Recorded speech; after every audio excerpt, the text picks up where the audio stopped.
سلام تخطاتلتنا الچانل كما تكونوا صبوك تكونوا ناي وترو تبنيتنا بحقنان يو لومو وانكم وترو العلا قداس النزلوت حستوتات حزنا لكم قريبنا لنا كسام موداتا ناي زي مدبنا مسانا كتصنحوا بخبر نعدمكم لايك مقبار شير مقبار كومنت بمتحف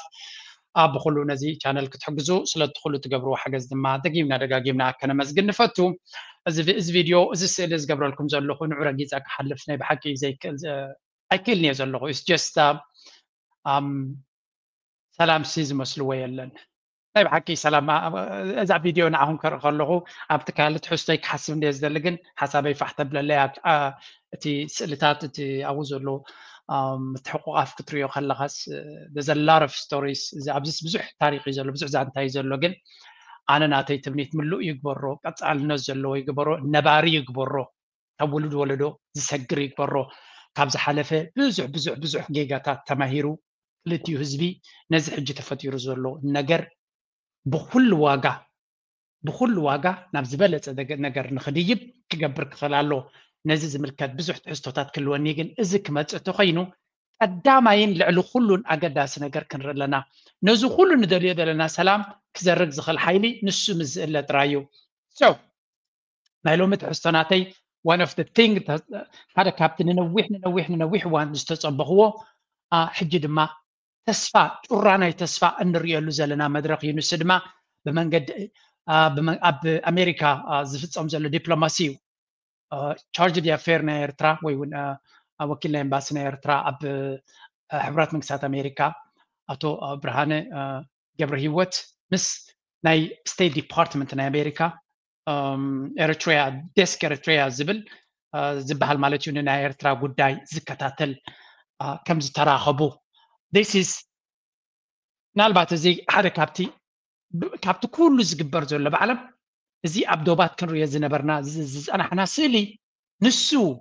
تكبراو كون قصال النزل لو كون ناي بحقي نبار كون من كحوسك خلالو وي من اتليست كبار خلالو يس امريكا زبار هاجر مخنياتو 2018 زجمره ناي سلام ጩራ منقصي وندحريلكا yes the answer is امريكا يتملسي حبرات منكسات امريكا نتشعو زقبر زنبره كونتات اب مجمريا دغيفات تدحرجن እግራ ክትሕፅር ጀሚራ ጆ ባይደን ስልጣን ምስ ጀመረ ድማ ክቁፅ ኣለዎ እንተ ተኻይሉ ድማ ናብ ኤርትራ ዝነበረ እገዳ ክመልሶ ኣለና ኢላ ብኩሉ መንገዲ ፈቲና ኣብ ሴኩሪቲ ካውንስል ስለዘይ ሰለጣ ድማ እቲ ዩኒላተራል ወይ እውን ዘይፍትሓውን ግላዊ ናታ ናይ ኤውሮፓን እገዳ ክሳብ ሕጂ ይቕፅል ኣሎ ማለት እዩ ሶ ኩሉ እዚ ነገር እዚ ክንሰግሮ እንድሕር ኮይና ክናልዮ እንድሕር ኮይና ሓንቲ ነገር እያ ዘላ ናይ ዝኩሉ ፓዝል ናይ ዝኩሉ ግድል unfortunately ፈቲና ፈተና ማለት እዩ ናይ ዝኩሉ ግድል ወሳኒት መፍትሕ ኣሜሪካ ትበሃል ሃገር እያ ስለዚ ምስ ኣሜሪካ ኣብዚ ሕጂ ዘላቶ መድረክ ካል ብዙሕ ዋኒን ዘለዋ ምስ ኣሜሪካ ዝምድና ምግባር ቀላስ ቦታ እዩ ዝፃወት ምስ ራሽያ ዝምድና ፅቡቅ እዩ ምስ ቻይና ፅቡቅ እዩ ዝበለፀ እዩ ምስ ኣሜሪካ ዘሎ ዝምድናና ግን እንድሕር ዘይተዓርዩ እቲ ዘሎ እገዳን ዕፅዋን ክቕፅል እዩ እቲ ዝኸፈነ ዓና ድማ እሱ እዩ ኮይኑ ዘሎ ኣብቲ ቁጠማና so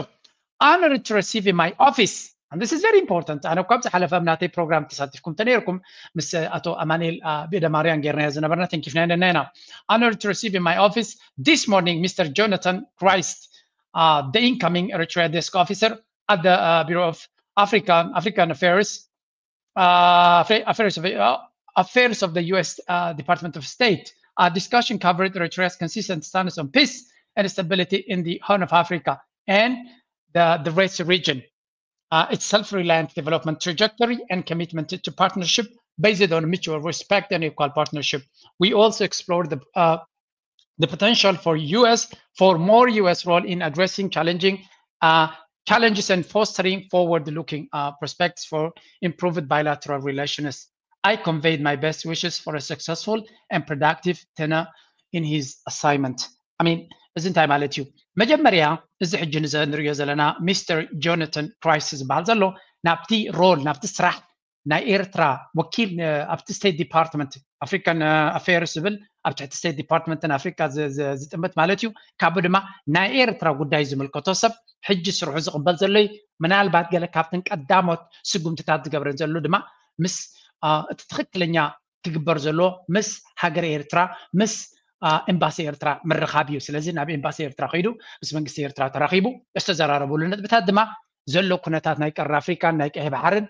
ወላ ሓንቲ ዘረባ የድልዮን እዩ ሱዳን ዘላቶ ኩነታት ይርእይዎ ኣለዉ ኣሜሪካ ክሳብ ሕጂ ወላ ሓንቲ ክገብር ኣይከኣለትን ዘላ ኩነታት ናይ ኢትዮጵያ ይርእይዎ ኣለዉ ኩነታት ናይ ሶማልያ ይርእይዎ ኣለዉ ኩነታት ናይ የመን ይርእይዎ ኣለዉ ስለዚ ካመን ሰንስ እንታይ ዝብል ኣእምሮኻ ብዘይ ዝኾነ ይኹን ርቀት ክትሓስብ ተጀሚርካ ነቲ ዘሎ ሽግር ጠጠው ከተብል ተኮይንካ እንተወሓደ ሽግር ዘይብለን ሃገራት ክትርብሽ የብልካ ኤርትራ ድማ ውሽጣዊ ሰላም ዘለዋ ኣብዚ እዋን እዚ ስለዚ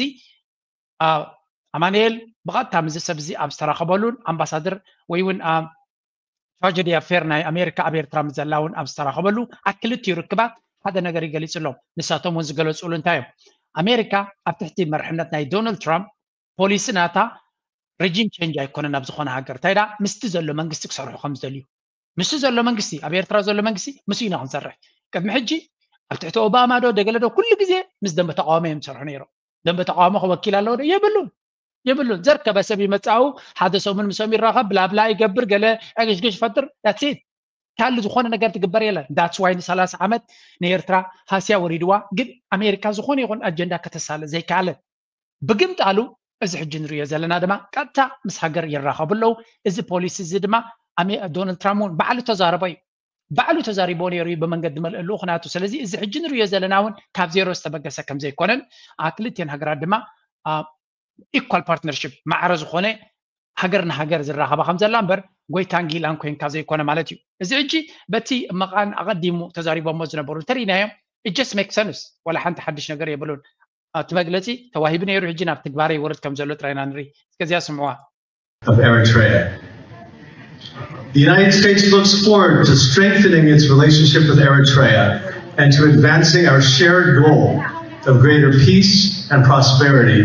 in the Horn of Africa.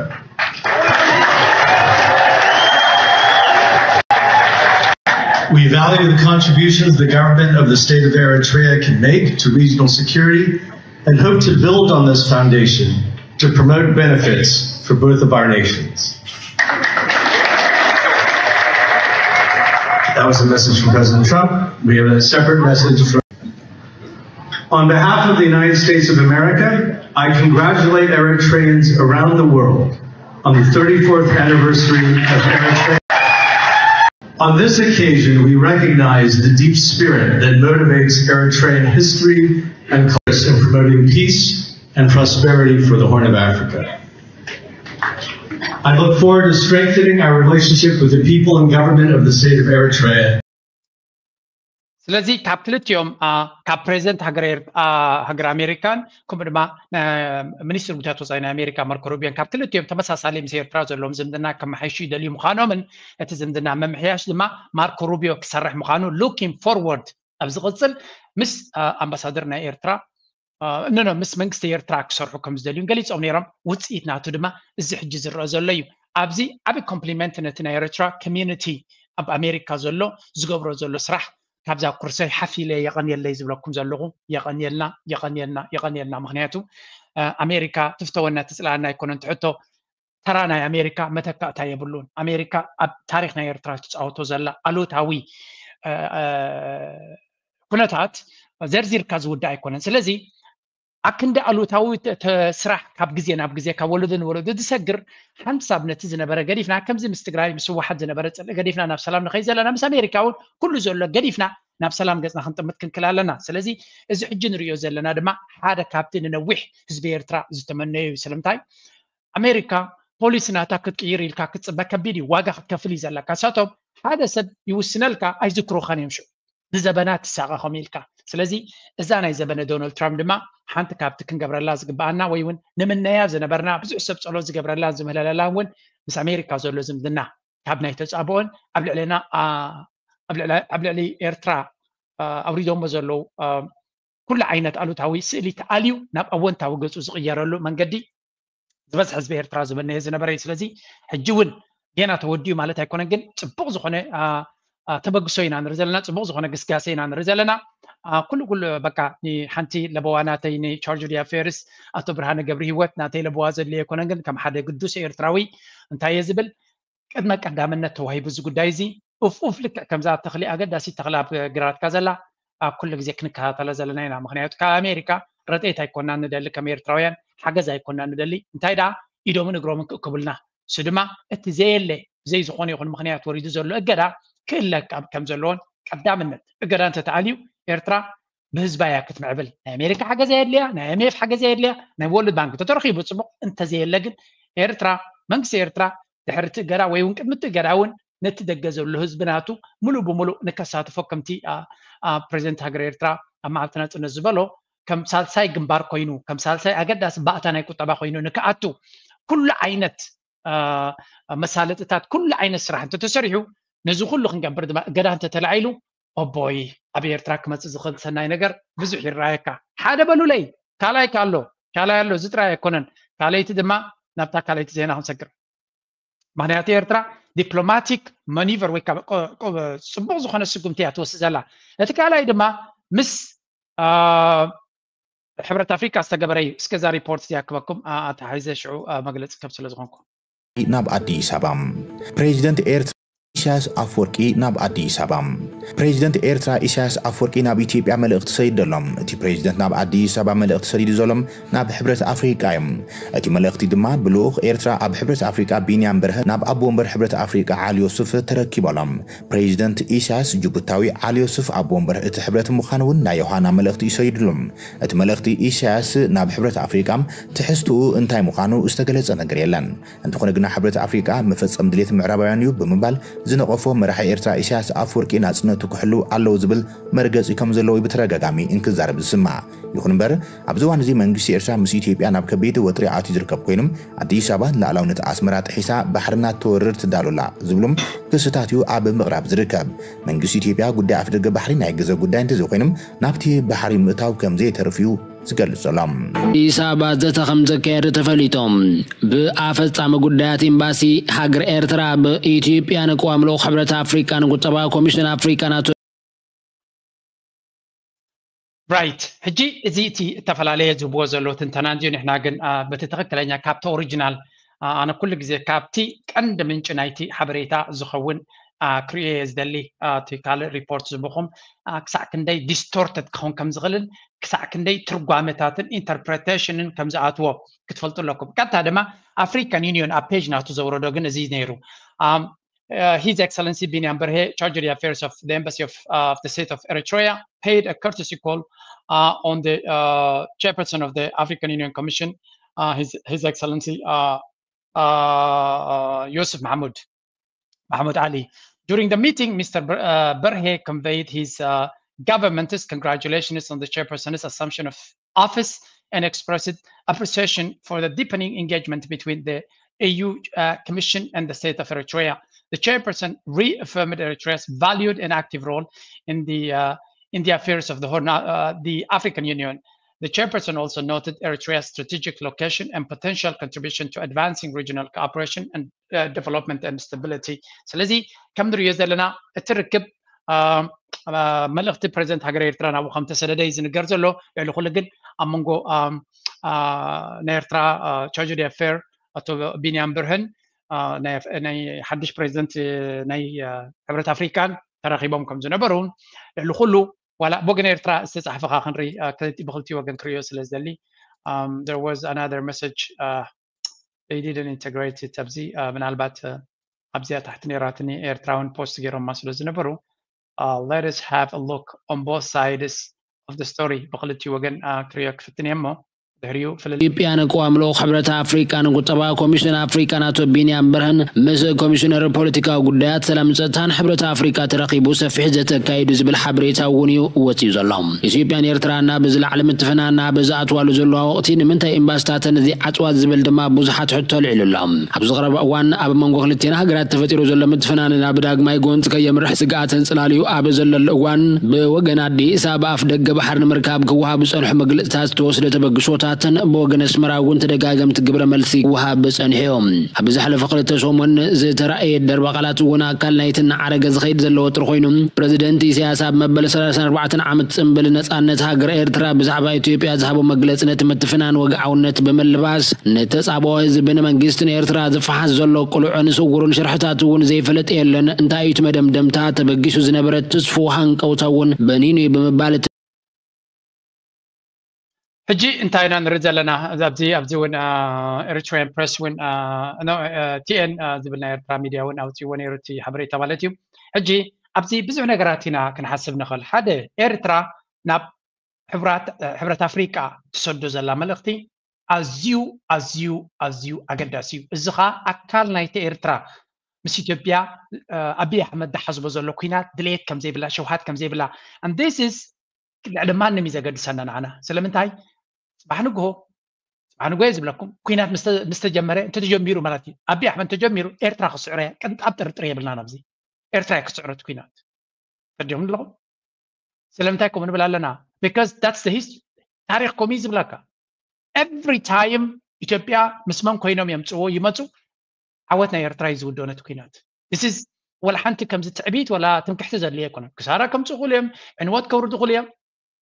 اما ودات ايرترا كسعريات تسقم ግን ኤርትራ مسعرته እቲ ማሕበረሰብ ዓለም ኣብ ጎን ኢትዮጵያ ስለ ዝኸውን ስለዚ ኤርትራ ኣብ ዝዋን እዚ ካብ ካል ግዜ ብፍሊዝ በለ ኩናት ከም ዘይደልያ ትዛረብ ዘላ ምክንያቱ እቲ ኩናት ተጀሚሩ አቢ አሕመድ ተጠላቅዩ ኣብ ጭቃት እዩ ዘሎ መራሒ ስለ ዝኾነ ኤርትራ ለኪ ዓለኻ ክትኣልዮ ትኽእልያ መጀመርያ ኤርትራ ኩናት ከም ዘይትደሊ ጌርካ ጽቡቅ ጌርካ ፕሩፍ ጌርካ ድርዒ ኣብ ርሲ ድርዒ ናይ ዲፕሎማሲ ምግባር ግን ዝኾነ ይኹን ክመፀና ዝኽእል ሽግር ንኹሉ ንኽንሰግሮ ክሕግዘና ስለ ዝኽእል ስለዚ እዚያ ስጉምቲ እዚያ ትግበር ዘላ ኣብ ሕብረት ኣፍሪካ ካልኣይ ድማ ኣድቫንቴጅ ኣለና ኤርትራ ስለምንታይ ናይ ጅቡቲ መራሒ ኣብ ቀረባ መዓልታት ምስ ናይ ፍሬንች መጽሔት ኣብ ዝገበሮ ኢንተርቪው እንታይ ነይሩ አቢ ኣሕመድ ኣብ ደገ ባሕሪ ብሰላማዊ መንገዲ ካብ ዓሰብ ካብ ጅቡቲ ካብ በርበራ ካብ መቃዲሾ ብዝደልየ ክረክብ ይኽእል እንተኾነ ብሓይሊ ክጎብጥ ዝሓስበ ዘሎ ግን ቅቡል ከም ዘይኮነ ተዛሪቡ ነይሩ ስለዚ እዚ ትርእይዎ ዘለኹም ናይ ጅቡቲ ፎሬን ሚኒስተር ንዓመታት ዝነበረ እዩ ወዲ ጅቡቲ ቀርና ኣፍሪቃ ድማ ይሪኦ ኣሎ ኣብ ሱዳን ዘጋጥም ዘሎ ይሪኦ ኣሎ ኣብ ሶማልያ ዘሎ ኩነታት ይሪኦ ኣሎ አቢ ኣሕመድ እንታይ ይብላ ኣሎ ይሪኦ ኣሎ ስለዚ ከም ሰብ መጠን ወላ ንኣፍሪቃ ዝውክል ተኾነ ሰብ እዩ ሰብ ስለ ዝኾነ ናይ ቀርና ኣፍሪቃ ኩነታት ጽቡቅ ገይሩ ዝርድኦ እዩ ናይ ጅቡቲ ጉዳይ ዝርድኦ እዩ ኤርትራ ትፃወቶ ዘላ ተራ ድማ ፍጹም ምስ ጅቡቲ ፀገም ከም ዘይብላ እቲ ፀገም አቢ ኣሕመድ ዝገብሮ ዘሎ ንዓጥረ ንኣብነት እዚኣ ኤግዛምፕል ክበኩም ብኸመይ ምድሪእዎ ጅቡቲ ነዝመሲልኩም ለት ሰይ አቢ ኣሕመድ ተዓዊቱ ዓሰብ ሒዞማ መን ኣብ ዓሰብ ክመፅእ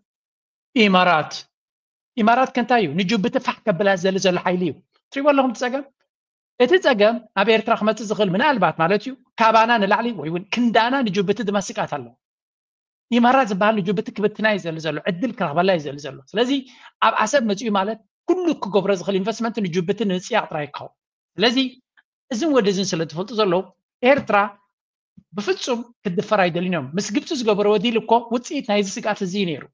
سلازي مس جبتو ديل زجبر زلو مس إيرترا زلو زمدنا ولا بقى تيراقبو صبوص خنة أتحتاس بالهم سلازي كابو زبجس مخانو تكون تاريخا زي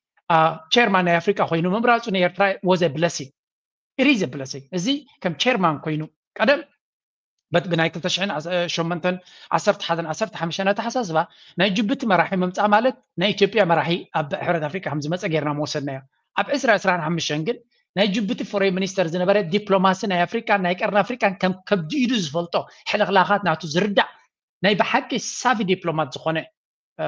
زنقروليو بزح ቋንቋታት زارب عربي زارب فرنش زارب انجليش زارب سلازي ናይ ነዊሕ ዓመታት ዲፕሎማሲን ፖለቲካን ዝፈልጥ ሰብ እዩ ኣብ ልዕሊኡ ድማ ኣብይ ኣሕመድ ኣብ ሃገሩ ዝገብሮ ዘሎ ኩነታት ይርዮ ኣሎ ኣብ ቀርኒ ኣፍሪካ ዝገብሮ ዘሎ ይርዮ ኣሎ ኣብ ሱዳን ዘሎ ኩነታት ይርዮ ኣሎ ኩሉ እዚ ኩነታት ድማ እቲ ናብ ሱዳን ዝርብሽ ዘሎ ንኢትዮጵያ ዝህውፆ ዘሎ ናብ ኣፍሪካ ቀርኒ ኣፍሪካ ፀገማት ዝፈጥር ዘሎ ኣብ ሶማልያ ሽግር ዝፈጥር ዘሎ ኢማራት እዩ ኢማራት ድማ ቀዳማይ ፀላእዮም ጅቡቲ እዩ ስለዚ እቲ ጉዳይ ንኤርትራ ክጠቕማ ዝኽእለሉ ምክንያት እዚ እዩ ነዚ ተጠቒምካ ድማ ኤርትራ እዚ ድማ ነገራት ብሕልክላክ ርኢኻ حبرت أفريقيا ترجم يبلون يلقى تزارب تخليقة ترجم كاين برون كسب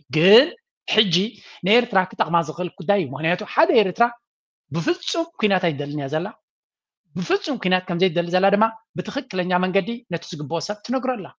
سلازي از غداي زنتايو ኤርትራ ዲፕሎማቲካሊ ካቨር ትገብራላ ዲፕሎማቲካሊ ኩሉ ነገራት ባይታ ተንጽፋላ ኢን ኬዝ ነዚ ሁሉ ጥሒሱ አብይ አሕመድ ኩናት እንተገይሩ ኣብ ሕብረት ኣፍሪካ ከምቲ ናይ ቀደም ወላ ኣብ ጎኑ እንተኾነ ከምቲ ናይ ቀደም ሸይሸይ ከብልዎ ይክእሉን እዮም ሓደ ካልኣይ ድማ እታ ኩናት ተጀሚራውን ኣብይ ኣሕመድ ክወፃ ከም ዘይክእል ፈልጥ እዩ ምክንያቱ ኣብ ትግራይ ገይራቶ ዘላ ዓወት ኤርትራ ምስ ኣምሓራ ዘለዎ ዝምድና ኣብ ትግራይ ፈጢራቶ ዘላ ናይ ፅምዶ ወይፍ ንኣብይ ኣሕመድ ኣብ ኩናት ክዕወተሉ ዝኽእል ተኽእሎ ታሕቲ እዩ ዘሎ አንዳር ኩናት ከካይድ ይኽእል ዶ የስ ናይ ዓቕሊ ፅበት ምክንያቱ ኢትዮጵያ ካብ ኢዱ ትወፅእ ስለ ዘላ ባት እዚ ተገይሩ ዘሎ ዲፕሎማቲካል ማኒቨር ልዑል ኣገዳስነት ዘለዎ እዩ ዓብዪ ኣስተዋፅኦ ዘለዎ ኦን ቶፕ ኦፍ ኦል ዲስ እዚ ኩሉ ንሪኦ ዘለና ኣብ ልዕሊኡ ድማ እንታይ ክንውስኽ ኢና ኣብቲ ዞባ ዝግበር ዘሎ ናይ ቁጠባውን ክንርኢ ክንፍትን ኢና ስለዚ ኤርትራ ትኸዶ ዘላ ኩነታት ክንርኢ ከለና እዚ በቲ ሓደ ፅቡቅ ክኸውን ከሎ ኤርትራ ጀነራሊ ወላ ምስ ዩኤን ትኸዶ ዘላ ድማ ዝረእይዎ እዚ ለንቀነ ናይ ዩኤን ኤጀንሲስ ሓደ ካብቲ ተዘራሪቦምሉ ዘለው ጉዳይ ስቶሪ ናይ ኤርትራ ዛንታ ናይ ኤርትራ ንቅድሚት ክወፅእ ኣሎ ኢሎም ተሰማምዑ ዝመስሉ ብዙሕ ነገራት ብዛዕባ ኤርትራ ክዛረቡ ኢና ንሰምዕ ዘለና ሓደ ካብቲ ዝገብርዎ ዘለው ዩኤን ኤርትራ ፖስት ዝገበሮ ጥራይ እንታይ ማለት እዩ ኤርትራ ምስ ዩኤን ብቀረባ ትሰርሕ ከም ዘላ ሓደ ኣብ ዩኤን ጥራይ ዘይኮነሲ ኣብ ዩኒሴፍ ኣባል ናይ ቦርድ ኮይና ዘላ ዋዕሮ ዲፕሎማት ናይ ኤርትራ ወይዘሮ ሶፊያ ተስፋ ማርያም ትፃወቶ ዘላ ተራ ኣገዳሲ ምዃኑ ምግንዛብ የድሊ ኣብ ልዕሊኡ ድማ እዛ ሰብ እዚኣ ኣብቲ ናይ ዩኤን እትሪእዋ ዘለኹ ማለት እዩ ናይ ካንትሪ ሬፕሬዘንታቲቭ ናይ ዩኤን ኤጀንሲስ ኣብ ኤርትራ እያ coordinator na kulom so we had a powerful exchange with the government leaders on the vision of economic development climate resilience clean energy access and sharing a more contextual story of Eritrea's development journey co-creation was at the heart of it ስለዚ ምስ መንግስቲ ኤርትራ ምስ ሚኒስትሪ ሓበሬታ ምስ ካልኦት ሚኒስትሪታት ናይ ኤርትራ ተራኺቦም እንታይ ይብሉ ኣለዉ ኤርትራ እንታይ ትደልላ ናበይ ገፃ ትኸይድ ትደልላ እንታይ እቲ ዕላማታት ናይቲ መንግስቲ ኤግዛክትሊ ምስኡ ተሓዊሶም ክሰርሕዎ ዝደልዩ ዘለዉ ድማ እዮም ዝነግሩ ዘለዉ ስለዚ ኤርትራ ቀዳምነታት ናታ ቁጠባዊ ዕቤት እዩ ራእይናታ ኣብ ቁጠባዊ ዕቤት መጀመርያ ክላይሜት ሬዚሊየንስ ማለት ነቲ ዩኤን ኣብ ቀዳሞት ካብቶም ኣጀንዳታት ናቱ ናይ ክላይሜት እዩ ስለዚ እቲ ናይ ዴዘርቲፊኬሽን ዝኾነ ዘሎ ኤርትራ ድማ ኤግዛክትሊ ኩሉ ፀጋታታ ናብኡ ዘተኮረ እዩ ስለምንታይ ንዩኤን ክትሕጉስ ኢላ ኣይኮነትን ኤርትራ ብመግቢ ነፍሳ ክትክእል እንተኮይና መጀመርያ እንታይ ክትገብር ዘለዋ ብኸመይ ኢኻ ትኽእሎ ምክንያቱ እቲ ዴዘርቲፊኬሽን እቲ ምንቃፅ ናይ ሕብረተሰብ እዚ ናይ ሳህል ኢፌክት ዝብልዎ ዘለዉ ናይ ክላይሜት ኢፌክት ንኤርትራ ብጣዕሚ ሃሲዋ ፀኒዩ ስለዚ ነዚ ንምድሓን ኩሉ እቲ ዲጋታት ትገብሮ ዘላ ሓፅብታት ትገብሮ ዘላ ዛላታት ዝግበር ዘሎ ዩኤን ድማ ኤግዛክትሊ ንዑ ዝደሊ ነይሩ ስለዚ ኣብ ክልቲኦም ኣብ ሓደ መስመር መፂኦም ኣለዉ ካልእ ክሊን ኤነርጂ ኤርትራ ድማ እንተተኻኢሉ ናይ ፀሓያዊ ንፋስ ናይ ንፋስ ናይ ካልእ ዓይነት ኤነርጂ ንክትረክብ ድማ ትፅዕር ኣላ ዩኤን ድማ ከምኡ ዝብል ዘሎ ብነዳድን ብገለን ዓለም ኣይንበክል ብል ኣሎ ስለዚ ኤርትራ ትገብሮ ዘላ ኤግዛክትሊ ከምቲ ንሶም ዝደልይዎ ስለዝኾኑ ክሕግዝዋ ይመርፁ ኣለዉ ከምኡውን ሼሪንግ ሞር ኮንቴክስቹዋል ስቶሪ ኦፍ ኤርትራ ኤርትራ ትገብሮ ዘላ እታ ኩሉ ግዜ ዝነቕፋነ ክንገብራ ኣለና ናበልኩ ነፍስና ክንነቅፍ ዘለና ዝብላ ኤርትራ ትገብሮ ዘላ ጉዕዞ ንዓለም መንጋር UN ድማ እቲ ዝበለፀ እዩ ምክንያቱ ሳልሳይ ኣካል ስለ ዝኾነ ኣክንዲ ኤርትራውያን ከምዚና ንገብር ዘለና ዝብል ናይ UN ኤጀንሲስ ሰራሕተኛታት ናይ UN ኤርትራ እኮ ከምዚያ ትገብር ዘላ ክብሉና ከለው ናትና ስቶሪ ክነግሩልና ከለው ዝበለፀ ቫሊዴሽን ብፍላይ ነቲ ማሕበረሰብ ዓለም ኣብ ምእማን ዓብ ተራይ ዘለዎ ንሶም አንጻርካ ተዛሪቦም ከዓ ኣመና እዮም ዝሃስዩኻ ስለዚ ኤርትራ እቲ ጉዕዞናታ ተስፋ ዝህብ ኩነታት እዩ ዘሎ ኣብዚ ሓንቲ ነራ ፅሕፍቲ ሰማውፅኦም ዝነበሩ if I can find it ዚያ ትሪእዋ ኣለኹም our work is anchored in 5 key focus areas reflecting Eritrea's priorities ኢሎም ኣለዉ ስለዚ እቲ UN ኤርትራ ኣብ 5 ነጥብታት ዘተኮረ ክንሰርሕ ኢና ሓደ ፉድ ሲስተምስ መግቢ ኤርትራ ብመግቢ ነፍሳ ክትክል ኣለዋ ኣብ 2025 እዚ ትምኒት ዘይኮነ ግዴታ ይክኸውን ዘሎ ስለምንታይ ዓለምና ዘይተተኣማምን ዓለም እያ ኮይና ዘላ ስለዚ ብመግብን ብፅዓትን ኤርትራ ነፍሳ ክትክል ኣለዋ ብፅዓት ድማ እዚ ግሪን ኤነርጂ ድዩ ሶላር ኤነርጂ ድዩ ገለ ንብሎ ዘለና ኤርትራ ቡጌራ እንተተዓዊታይ ጥራይ ንሓዋረ ክትዕወት ትኽእል ስለምንታይ ነዳዲ የብልና ናብ ዓድና ክሳብ ሕጂ ካብ ካልኦት ገዚእካ ተምፅኦ ነዳዲ ጠጠው ክብልዎ ይኽእሉ እዮም ስለዚ ፀሓይ ናትና ዝቆፃፀረ ሓይሊ የለን ኣምላኽ ዝሃበናይ ወዲ ኸረን ስለ ዝኾኑ ፀሓይ ስለ ዝኾንኩ ኣብ ወርሒ 5 ትመፅእ ፀሓይ መንበስበስታኻ እያ ተፍርስ ኣብ ከረን ኣብ ንቑርደት ገፅካ ነጋሽ ባርካ ተወሪድካ ድማ ምናልባት ንህላወይኻ ከማን ተስጋኣካ ኣብ ባፅዕ ዘሎ ኣብ ዓሰብ ዘሎ መዓት ፀሓይ ዘለና ስለዚ እቲ ንደልዮ ዘለና ፀዓት ኣብ ኤርትራ ይክኸውን ዘሎ ስለዚ ምናልባት UN ነቲ ሽግርና ንእሽተይ ጥራዮም ከቃልሉ ዝኽእሉ ብፍላይ ድማ ነቲ ኣብ ገጠራት ዘሎ ህዝብና እዮም ክሕግዙ ዝኽእሉ እምበር እቲ ብዛዕባ ኢንቨስትመንት ንመንግስቲ ኤርትራን ህዝቢ ኤርትራን ዝፅበ ዘሎ ኩነታት እዩ ካልኣይ ክላይሜት ኣክሽን ኤንድ ኮሚኒቲ ሬዚሊየንስ ክልቲአን ድማ ሪእውን ንክላይሜት ንምቁፅፃር ክንገብሮ ንኽእል ኩሉ ዓይነት ልዕሊ ኩሉ ግን ኮሚኒቲ ሬዚሊየንስ ህዝቢ ኤርትራ ኣብ ኩሉ ዘለዎ ነቲ ናይ ክላይሜት ፀገም ዝመፅእ ዘሎ ንምብዳህ ክብገስ ከም ዘሎ እዚ ከዓ ህዝቢ ኤርትራ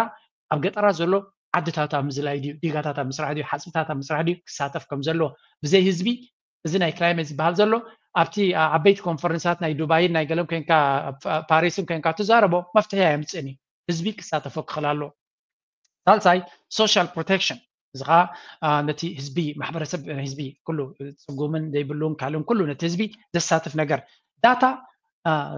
ኤንድ ስታቲስቲክስ ከዓ ልዕሊ ኩሉ ኤርትራ ኣብ ስታቲስቲክስ እውን ድኽመት ክህልዋ ከም ዝኽእል ይርዳእኒ እዩ ቆፀራ ህዝቢ ንኣብነት ክንደይ ህዝቢ ኣለና ተባሂሉ ክዝረብ ከሎ ከምዚ ድብል እምበር ርጉእ ዝኾነ ሰንሰስ ኣይተካየደን ክኸውን ይኽእል እዩ ስለዚ ኣብ ዳታ ማኔጅመንት ብፍላይ ንኣትዎ ዘለና ወርቂ ይኮነን ሎሚ ንዓለምና ዘድልያ ዘሎ ዳታ እዩ እቲ ቀንዲ ሪል ሶርስ ኦፍ ፓወር ዝበሃል ዘሎ ህዝብኻ ኣብ ፅቡቅ ዳታቤዝ ሓበሬታ እንትሕር ኣለካ ኮይኑ ኣብዚ ዲጂታል ኤጅ ፅቡቅ ዳታ ዘለዎ ሃገር ብዙሕ ውፅኢት እዩ ከምፅእ ዝኽእል ስለዚ እቲ ቴክኖሎጂ ክሕግዘካ እንተኮይኑ ዳታ and statistics ክህልወካ ኣለዎ ሓምሻይ ድማ strategic communication number 5 is very important ኤርትራ ኣብ communication ድኽመት ከም ዘለዋ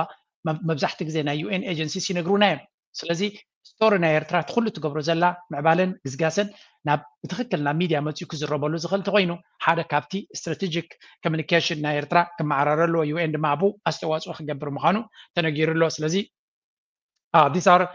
these are where we are partnering for a long-term and meaningful change. ስለዚ UN ኣብ ኤርትራ ዝገብሮ ዘሎ ንመጀመርያ ኣብ ታሪክ እቲ ዝበለፀ ስራሕ እውን ክንብሎ ንኽእል ኢና ምስቲ መንግስቲ ኤርትራ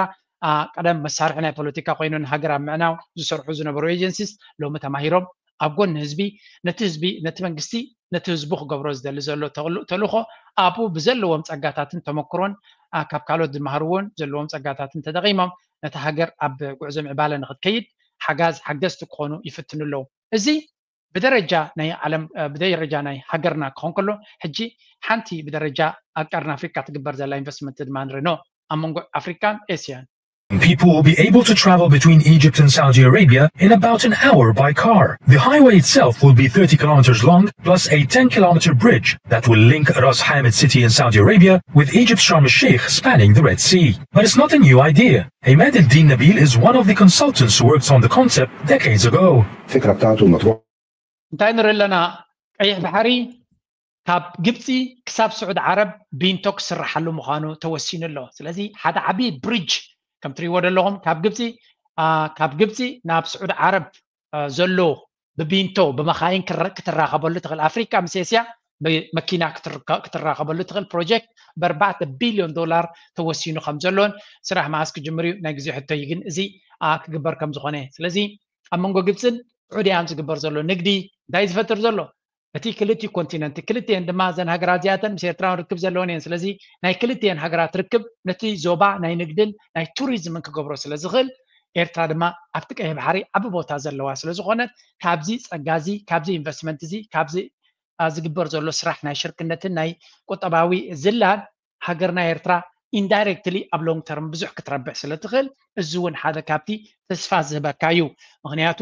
ኣብቲ ዞባና መዓት ናይ ኩናትን ወረ ኩናትን ተስፋ ዘቑርፅን እኳ እንተሎ ማዕሪኡ ምስኡ ክወዳደር ዝኽእል ብሬኪንግ ኒውስ እኳ እንተዘየለ ፅቡቕ ነገር ግን ክህሉ ከም ዝኽእል ንርኢ ኣለና እዚ ድማ እቲ ቢንቶ ክግበረሉ ዝበሃል ዘሎ ገለ ካብቲ ሻርመል ሼክ ዝበሃል ሓደ ዓብይ ናይ ቱሪስት ቦታ ዝኾነ ከተማ ናይ ግብፂ ናብ ስዑድ ዓረብ ክሰግር እሞ ብገይሩ ድማ ብመሬት ምስ ኤስያ ርክብ ክግበር ነቲ ንግዲ ድማ ዓብይ ድፊኢት ክኾነሉ ከም ዝኽእል እዩ ዝንገር ዘሎ ነዚ ንክትገብር እንድሕር ኮንካ ድማ ሰላምን ርግኣትን ነብቲ ዞባ ኣብቲ ቀይሕ ባሕሪ ክህሉ ክኽእል ኣሎ ስለዚ ኩሎም ሓይልታት ኣብ ኢንቨስትመንት ክሰርሑ ከለዉ ሰላም እዮም ዝደልዩ ብዘይ ሰላም ኢንቨስትመንትን ቢዝነስን ኣይሰርሕን እዩ ስለዚ ንሳቶም ንረብሖም ንሰላም ክኸዱ ከለዉ ንሕና ድማ ካብቲ ሰላም ተኻፈልትን ረባሕትን ንኸውን ማለት እዩ እዚ እውን ነፍሱ ዝኻለ ኣገዳሲ ምዕባለ ከም ዝኾነ ምግንዛብ የድሊ እዚ ሕጂ ሓደ ካብቲ ንሪኦ ዘለና ንከታተሉ ዘለና ምዕባለታት ክኸውን ከሎ ካልእ ድማ ለንቀነ ብዓለም ደረጃ ዝግበር ዘሎ ዋዕላ ድማ ኣሎ እዚ ከዓ ዓለም ሙሉእ ትጥምቶ ነገር እንተሎ ሓደ እቲ ናይ G7 ዝበሃሉ ሃገራት ዝራኸብሉ ኣኼባ ማለት እዩ እሱ እውን ኣብ ካልጋሪ ካናዳ እቶም መራሕቲ ተራኺቦም ከም ዘለውን G7 ዝበሃሉ መራሕቲ ማለት እዩ ካናዳ ትርከቦም ኣብ ካልጋሪ ካናዳ ይግበር ኣሎ ዶናልድ ትራምፕ ተሳቲፉ ኣሎ ኩሎም ካልኦት ድማ ናይ ግሬት ብሪትን ፍራንስ ጀርመኒ ጃፓን ኢታሊ ከምኡ ድማ ዩሮፒያን ዩኒዮን ዝርከብዎም ኣብ ኣሜሪካ ትርከቦም ማለት እዩ ኣብ ካናዳ ተራኺቦም ከም ዘለውን ብዙሕ ተዘራሪቦም ኣለዉ ግን እቲ ኩነታት ብዓብዩ ከም ትሪእዎ ዘለኹም ኣጀንዳ ናይ እስራኤልን ኢራንን ከምኡ ድማ ናይ ዩክሬንን ራሽያን ዝለዓለ ቦታ እዩ ነቲ ናቶም ኩነታት ማለት እዩ እሱ ጥራይ ግን ዘይኮነ ኪኑ ዝኸደ ድማ ዶናልድ ትራምፕ ኣንጻር ኩሎም ናይ ንግዲ ኩናት ከፊቱ ነይሩ ሕጂ ግን ምስ ቻይና እውን ከምቲ ዝደልዮ ስለ ዘይከደሉ ዘሎ ብሓውሲ ስዕረት ኢዱ ይስሕብ ስለ ዘሎ ዳርጋ እቲ G7 ዝበሃል እቲ ናቱ ፅልዋ ዝተዳኸመን ወላ እውን ተሰማዕነት ናቱ እናወደቐ ዝመፅእ ዘሎ እዩ ስለምንታይ ሓደ እቲ G7 ከም ሓደ ድምፂ ክዛረበሉ ኣብ ዝኽእለሉ ዝነበረ ወላ እኳ ትቁጠቡ እናንኣሰ ይኸይድ እንተሎ ብዓለም ደረጃ ተሰማዕነት ነይርዎ እዩ ሕጂ ግን G7 ተሰማዕነት ንከይህልዎ ሓደ ካብቲ ዕንቅፋት ዶናልድ ትራምፕ እዩ ምክንያቱ ነተን ሃገራት ብምልአን ምስ ኩለን ኣብ ኩናት ተፀሚዱን ኣብ ዘይምርዳእ ስለ ዘሎን ሕጂ እሳቶም ክመሳሰልዎ እግሩ እናሰዓሙ ብናቱ ቋንቋ ድማ ማዓኮረይ እናሰዓሙ ዝብል ስለዚ ማዓኮሩ እናሰዓሙ ደድሕሪኡ ይኸዱ ኣለዉ ምክንያቱ ካብ ወፂኦም ኣማራፂ የብሎምን ስለምንታይ በዓላቶም ኣብታ ጉድጓድ ኣትዮም ስለ ዘለዉ ምስ ቻይና ንኣሜሪካ ንጆ ባይደን ክሕጉሱ ኢሎም ኣብ ምትፍናን ኣትዮም ነይሮም ሕጂ እኳ ክዕርይዎ ይፍትኑ ኣለዎ ኤሮጳ ምስ ራሽያ ድማ ኣብ ዲቕ ዝበለ ኩናት ኣትዮም ኣለዉ ስለዚ ኣሜሪካ ነቲ ኩናት ምስ ራሽያ ዘሎ በዓላ ጀሚራቶ ንሳቶም ግን ካብኣ ወፂኦም ኣለዉ እቶም ኤሮጳ ግን ኣብታ ጉድጓድ ንሶም ዘተውዎም ቤላ ገይሮም ንውሽጢ ገጾም ይኹዕቱ ጥራዮም ዘሎ ኣብታ ኩናት ምስ ዩክሬን ዘለዉ ምናልባት ናብ ካልእ ሓደጋ እውን ክሰግር ይኽእል እዩ ንሳቶም ስቲል ኣብቲ ናይ ኩናት መንፈስ መመሊሶም ክደፍኡ ከለዉ ዶናልድ ትራምፕ ግን እንታይ ኢልዎም ምስኪ ናይ ኣሜሪካ ነገር እኳ መራ እዩ ዝኸይፈና ኣነ ምክንያቱ ንዓኻ ኣብ ጉድጓድ እትዮምካ ከመይ ኢሎም ዘሊሎም ከም ዝወፁ ራእዮ እዚ And we have a whole group of people, some traders and some other people. I see my top economy people. But we have a very talented group of people, and you do too, and I know they work together very well. I look forward to that. The G7 used to be the G8. Barack Obama and a person named Trudeau didn't want to have Russia in. And I would say that that was a mistake because I think you wouldn't have a war right now if you had Russia in. And you wouldn't have a war right now if Trump were president 4 years ago. But it didn't work out that way. But it used to be the G8. And now it's, I guess, what's that, 8 years ago, it switched over. They threw Russia out, which I claimed was a very big mistake, even though I wasn't in politics. እንታይ እስከብሎም ኣሎ ኣብ ናይ G7 ተረኺቡ ዶናልድ ትራምፕ ኣነ እኮ ብከምዚ ኣየ ዝፈትዎ ሰብኣይ እዚ ምስቲ ኩሉ ዕንጅልኑን ካልእ ድራማታቱን በዚ ኣየ ዝፈትዎ ከዋርዶም ነዞም G7 ዝበሃል ነዞም ኤሮጳን ገለን ከዋርዶም ኢሉ ዝዓጠቐ መራሒ እዩ እዚ G7 ዝበሃል ዘሎ ቀደም G8 ዝበሃል ነይሩ ኢልዎም በዓል ኦባማ ምስ ጃስቲን ትሩዶ ናይ ካናዳ ዝነበረ ቅድሚ ማለት እዩ ንሱን ካልኦትን ተመሻጢሮም ንራሽያ ካብኡ ሰጊጎማ የኣይ ተበሊሕለይ ተባሂሉ እዩ ራሽያ ኣብዚ G8 ትነብር ነይራ ሕጂ እዛ ኣኼባ እዚ ጉዳይ ናይ ራሽያ ንዘራረበሉ መሃለና ኢሉ ኣብዚ መጋባያ እዚ ምስ ራሽያ ቀጥታዊ ዝርርብ ነካይድ መሃለና ኢሉ ንራሽያ ጉሒፍካ ግን أبكينات أميكا كسجر زخل نجار يلان بلا مالو زي وردتي نتيوم قدمي يوزنا مرحتي نايت جي 7 راشا كتعرف لهم نبوتين كخونن لهم نبوتين كقدر لهم زي من وزنا برو ويون دخوم عندي سامي لهم زماتو ده بلا مالو جي 80 راشا كتعرف له هاي بلا مالو كاب جي 7 ناب جي 8 كايرنا بوتين كعتر له أبز ماتيوم سنة كزراربن كراغبن كخلال ويم زبلون زلو أمين بوتين كمتسخل دو أبوك ساتف خل ده I don't know مهنياتو maybe كي قتلهم كفرق كم زغل فلوتيو سمو خلو كان الريسك تاعت كل وغليو أكم زع عين كنتات كمتسي خل ده كلن نعوكت فوي لهم سعر زلو I have no idea but generally زينا عتاتهم embarrassment already نتهم معناته نا European Union كأكد متي أبو على مخادن تايلا تزاري باني رسم وابزي. Also by thanking Prime Minister Carney and the Canadian Presidency for the very warm welcome, and let me join all those who express their solidarity with Canada fighting the devastating wildfires. Kananask is indeed a stunning place, a place with a history. In 2002, the G7 and was seemingly seeking closer ties with the West. What we saw then as a chance for peace turned out, as we all know, to be a vast illusion. 2 decades later, the world stands at an inflection point. We're confronted with wars we thought were consigned to history, and the global landscape is increasingly shaped by global competition. This is why this summit will be defined by geoeconomics and geopolitics at the same time. The world's largest democracies and largest industrial economies. كم تري وارد لهم إزياء أبجي 7 كيدا President نايت European Union Commissioner European Union أورسولا فاندرلاين بزعبا كويناتنا يوكرين راشان عالمناك ساكن كم استغيرت راشا تقدم مشاركتنا نحس بازنا برنا لومي حدا نقونتنا تخيز لها مغنياتنا تا أجندا كل جزء قبل راشا أجدنا مقبار راشا مدخام دأمبر كان دبلوماسيا ومفتحين مقبار حسيبا يتفلتني أزياء سبزيا لم تاين بلنا الناس كده كنستي أبسطان تدمس أكو عالم سلام مخونا بلنا I'm sorry كم يكونن زز مسألة كنستي كابتم دك تبعته يجدا ترجمون يجدا الجيزة بتحتيها منيستر قدات وصاي حداش سبام تيمالو السادة ما زجدت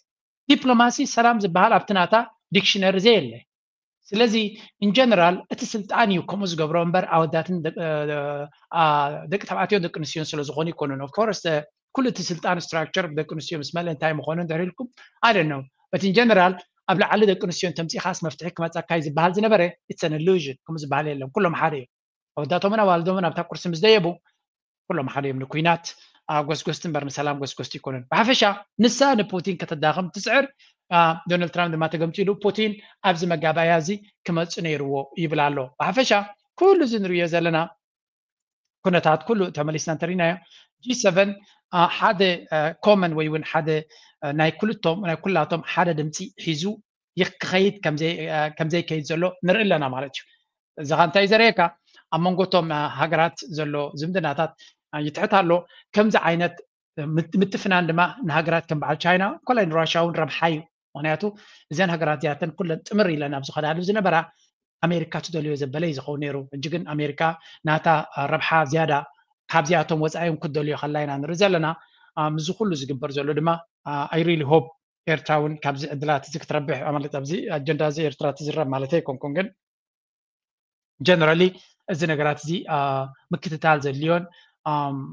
أبيت زي اليوم خانو قل فليتنا لنا جي 7 كنبلك لنا أبي أحمد نبعلو جي 7 كوني حسب كم زلو خاسم علي أبزي ብልጽግናን አይተው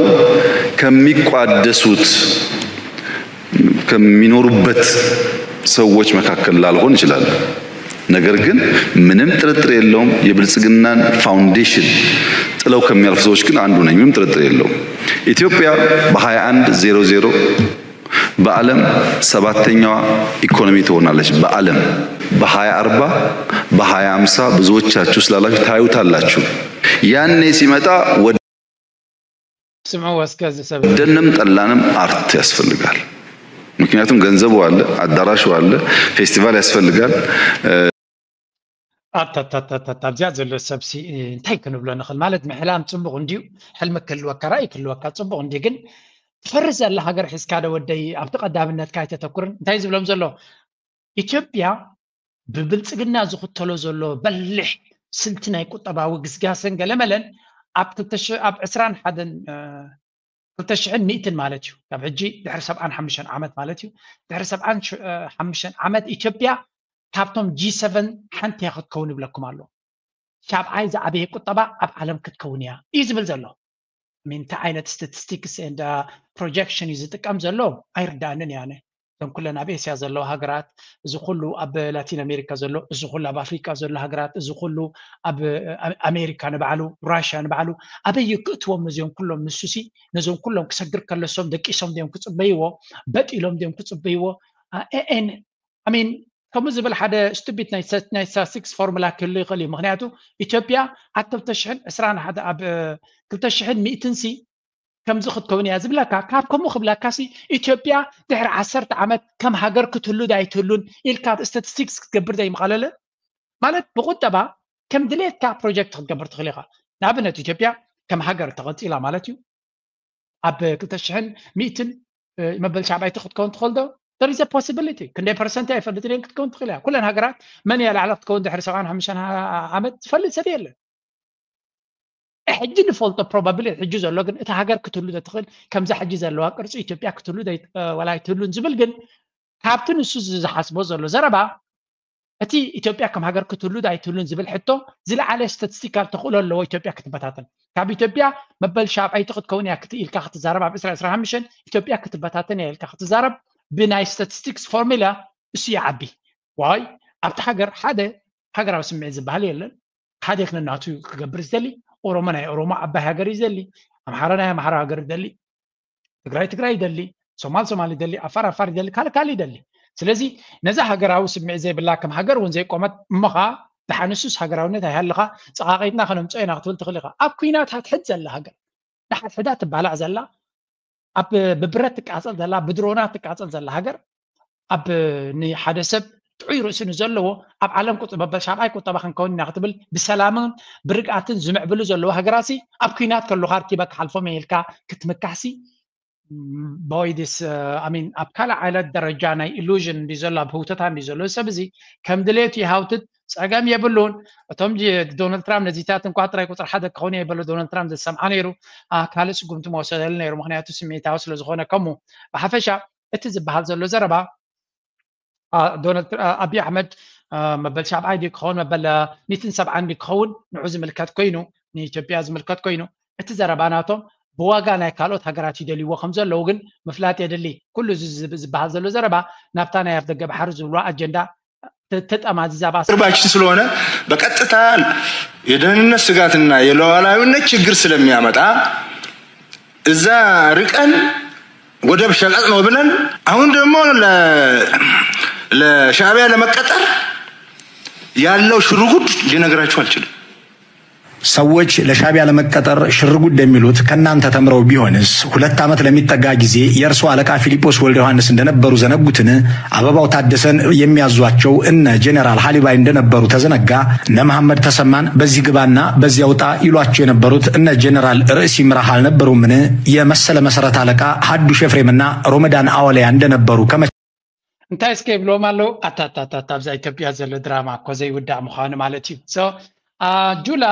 ብርሃኑ ጁላ ለንቀነ ነቶም ፋኖ ዶ ንኻልኦቲ ካብ ሻዕብያ ንክቁፀሩ ወይ እውን ኣብ ትሕቲ ሻዕብያ መጋበርያ ንምዃን ብጣዕሚ ፀደፍደፍ ክብሉ ኢና ንርኢ ዘለና ብየማንን ብፀጋምን ፀደፍደፍ ክብሉ ንርኢ ኣለና ስለዚ ህዝብና ስምዒታዊ ስለ ዝኾነ መጋበርያ እዩ እናበለ ይዛረብ ነይሩሲ እዚኦም ካ እንታይ ለመሊሶምሉ ምናልባት ከምኡ ይገብሩ እንተለዉ ካባኻ ተማሂሮሞ ኢሎሞ this is a straight forward ኣብ ኣኸለ መሊሶምሉ እንድሕር ከምኡ ገይሮም ኮይኖም ኢልዎም ካባኻ እዮም ተማሂሮሞ ንስኻ ደ ይኮንካን ካብ ሓለቓ ስታፍ ናይ ኤርትራ ፊሊጶስ ወልደ ዮሐንስ ከፍ ኢልካ ትመሃር ዝነበርካ ንሱ ዝበለካ እሺ ጎይታ እናበልካ ትኸይድ ዝነበርካ ናትካ ጀነራላት ዘይኮኑን ካብ ጀነራላት ናይ ኤርትራ ዝተዋሃቦም ትእዛዝ ዝፍፅሙ ዝነበሩ ናይዚኦም ጉድ እኮ ቀስ ኢልና ኢና ንሰምዖ ዘለና ሰራዊት ናይ ኤርትራ ሓያል ምዃኑ ኩሉ ግዜ ኢና ንነግር ግን እቲ ዝበለፀ ናይ ኤርትራ ሓይሊ መን እዩ ፀላእቱ እውን ስለ ዝነግርዎ እዩ ክበኣሱ ከለዉ ንሓትሕዶም ኤርትራ እንታይ ዓይነት ሓይሊ ከም ዘለዋ ካብኦም ኢኻ ትሰምዖ ባሕርናትና ሓይሊ ባሕርናትና እንታይ እዩ ሓይሊ ምድርናትና እንታይ እዩ ሰራዊትናትና እንታይ እዩ መራሕትናቶም እንታይ እዩ ኩሉ ግዜ ባዕሎም እዮም ዝነግሩኻ ትዕግስቲ ጌርካ ጥራይ ክትፅበ ኣለካ እቲ ፅቡቅ ነገር ድማ ንሶም ክምስክሩልካ ከለዉ እዩ ንሕና እኮ ንብሎ እንዲና ግን ንሶም ክምስክሩ ከለዉ ግን ኢንጆይ ዲስ ሞመንት ስለዚ እዚኣቶም እቲ ኩነታት ባዕሎም እዮም ዝነግርዎ ዘለዉ ንስኻን ጀነራላት ካን መጋበርያናቶም ኮይንካ ንሶም ዝበሉ ካደ ትገብር ኣይነበርካን እሱ ጥራይ ግን ያክል ብምስጢር ዘይኮነ ኣብ ኣደባባይ ወፂኻ ድማ እሶም ዝገበሩልናሲ ብቃላት ይውሕደና ንክንገልጾም ደትብል ኣይነበርካን ኢሎም ካብ ቤላ ገይሮም ባሽሙር ገይሮም የላድድዎ ኣለው ተረሳ የናንተ ተቀጣሪነት ለየት የሚለው ግን እናንተ ደሞዝ እየከፈላችሁ እነሱ አዛዥና ናዛዥ ሲሆኑባችሁ ነው ኢሳያስ አፈወርቂ እኔ የምልህን እየሰማህ ኢትዮጵያን ምራት ብለው በትግርኛ አብይን ሲመክሩ ሐዋሳ ላይ በአማርኛ ተርጉሞ ያቀረቡት ራሳቸው ጠቅላይ ሚኒስትሩ አልነበሩምን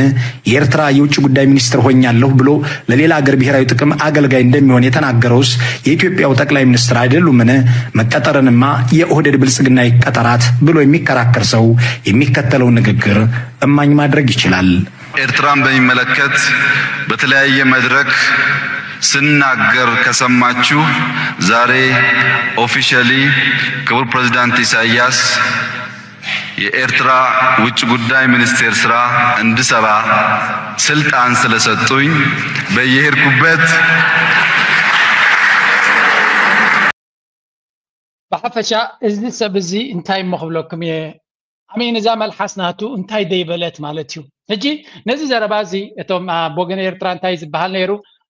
ናዓቢ ከም ድሌቱ ደ ስልጣን ይሃቦን ኣብ ድሌቱ ንኸኣቱን ድሌቱ ንኽገብርን ዶ ስልጣን ይሃቦን ናይ ኤርትራ ፕሬዝደንት ናበሉ ይዛረቡ ነይሮም ኢትዮጵያን ከስከንታይ ብሎ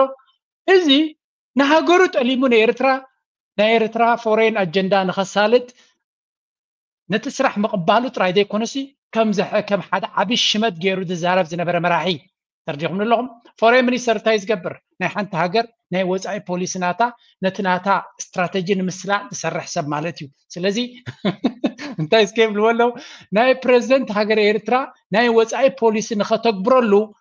نهاجرو قديفو ناي كالا هاجر أجندة خسرحي لستبقسه سب كابزن العلي وردد دلوي كابزن العلي اتزاجرون كتاي لمو كالي سبسي ناي كالا هاجر تقوتيرو تسرح كتبل كالا خاص انت واحد دموزي زخفالي له ناي إثيوبيا جن بعلم دموز ناخفالي بسرعتنياتات كوينه انت برومز اللوسكي إيرترا نزيوم سب قوتيرا جنزة بيكونوا انتو خفلهم نيرا إلهم قوتيرا عطهم كنسا دموز تخفل نيرا إيرترا إلهم يوم زحرقو زلو سلازي وانت واحد انتاين مالوتهم يوتهم فانو دولا كالو تقوتيرهم زبلوهم زلو انت واحد إيرترا تخفلهم على تعجزهم على خمان كتب التخلي خايلو نسخاتكم جنزب لإيرترا نخفلكم صراحتنياتات ناتا تشكلتنا خوينكم زنبركم كذا انتي كتب بحالو يقوم يلوم ابن حتحدهم عتيزو لدراما يو امين زي ريل لايف دراما سلوزغوني just enjoy it كبلكم يدل إيرتراويان احنا دما بوب كورن فونن حزناينا ابي احمد كاكي حفره نما نصرفالو حديك نزخو لي يصرف كابز سمع تلالاكيዎች ተላላኪዎች ባንዳዎች ያሉበት ሀገር ሲሆን ጨው ያቀመስክ ትልካቸዋል እነዚህ ግራልባ ባንዳዎች ሳይቸገሩ የራሳቸውን ዜጋ የራሳቸውን ቤተሰብ ለመግደል ይፍጨረጨራሉ አንተ ሀገርሲ ብንሽተይ ረብሓ ብንሽተይ ነገር ተሸይጦም ተድዓት ኮይኖም ንኸብዶምን ንንጌሮምን ዝነብሩ እንድሕራለው ኮይኖም ህዝቢ ንዓታቶም ናኸፈልካ ህዝቦም ንኸጥፉልካ ኢኻ ትቆፅሮም እናበለድ ተዛረባሲ እዚኣ ቪድያ ናይ ኮንኩን ከማጌራ ከምዛ ገይሮም ተጋሩዮም ከማጌሮም ሰሪሖማ ኣብ ሶሻል ሚድያ ወርዶማ ዘለዉ ስለዚ ተጋሩ ንትግራይ ከጥፉሉ it's just አብይ አሕመድ ንበዓሉ ዝተቆፀረ ፕሬዝደንት ኢሳያስ ኮብት መደረናቱ ነጊርዎ እዩ ናይ ዝተቆፀረ ማለት ከም ዝኾነ ናይ ፓፐት ምዃኑ ነጊሩ ነይሩ ነዚኣቶም ከአብይ አሕመድ ብግድዩ ኣራኺቡ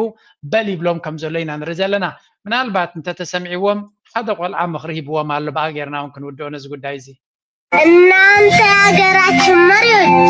ስማችሁ ላሳምራችሁ በግብራችሁ ጉር ጠራዝማች በቆሻሻ ፖለቲካችሁ ሀገራችን ተወጠበ ዘርኛ ክፉሙች የቆጡና ውርድ ብላ የብቶን እያጣች እናት አባቶቻችን ተጨራርሰው እርስ በርስ በሐፈሻ ካብ ብዙሓት ኢትዮጵያውያን ህፃናትን ዓበይትን ንኣሽቱን ልባማትን ዝወፅእ ዘሎ መራሕቲ ኢትዮጵያ ጥዑያት መራሕቲ ከምተይ ዝተዓደለት ምክንያቱ ብዙሕ ፀጋታት ዘለዎ ሃገር ብዙሕ ህዝቢ ዘለዋ ብዙሕ ፖቴንሻል ዘለዋ ሃገር ሓንቲ 100 ሚልዮን ልዕሊ ህዝቢ ኣለዋ ዝትበሃል ሃገርሲ ኣብ ብንጁላንዶ ይኾኑ እቶም ዝበለፁ መራሕትናታ I have nothing against them ብውልቂ ንኣቢ ይኹን ጁላ ፅልእ ስለ ዘለኒ ይኮን ግን 100 مليون ወይ ካልዕልዩ ህዝቢ ለና ኢልካና ተጃሃርካሲ እዚኦም ደኾኑ እቶም ዝበለፁ the finest people ኣብታ ሃገርካሲ እዚኦም ደይኾኑ ኢልካ ተሓቲትካ ትመልሲ ብቕልል ዝበለ ክትረኽቦ ትኽእል ኢኻ ስለዚ ኢትዮጵያውያን ነቲ ኩነታት ተቐቢሎም በል ይብልዎ ይውዕሉ ኣለዉ ሕጂ እዚ ደለ ምኾነ ዝድሌቶም ገበሩ ነይሮም ሓንቲ ለንቀነ ገለ ካብቶም ርእሲ ኣለዎም ዝበሃሉ ፕሮፓጋንዲስትስ ናቶም ዝብልዎ ዘለዉ እስከ ስምዑ ላይ ፈተናዎች አሉበት አሁን የአብይን ፍላጎት ይህንን ፍላጎት ለማስረጽ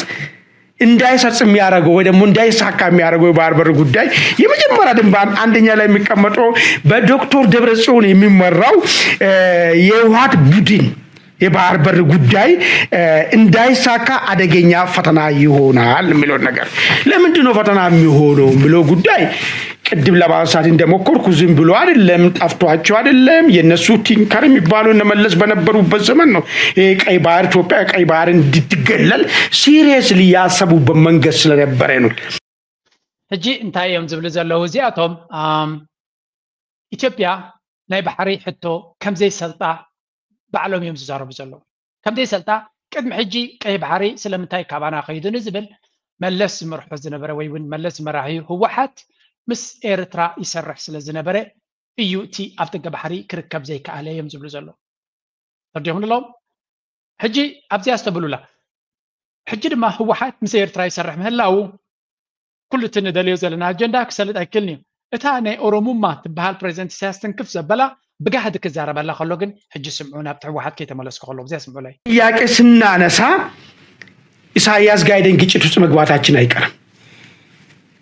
ኢሳያስ ጋር ግጭት ውስጥ ከገባን ግን ግጭቱ በኋላ መጣበታሉ ምን አይነት ሴናሪዮ ፈጥራል የሚለው ነገር ግጭት ሆኖ ብቻ አይደለም የሚቀረው ወይ ኢሳያስንም ሊበላው ይችላል ኢሳያስን በላ ማለት ግን የሰሜናዊ የብሔርተኝነት ቁንጮ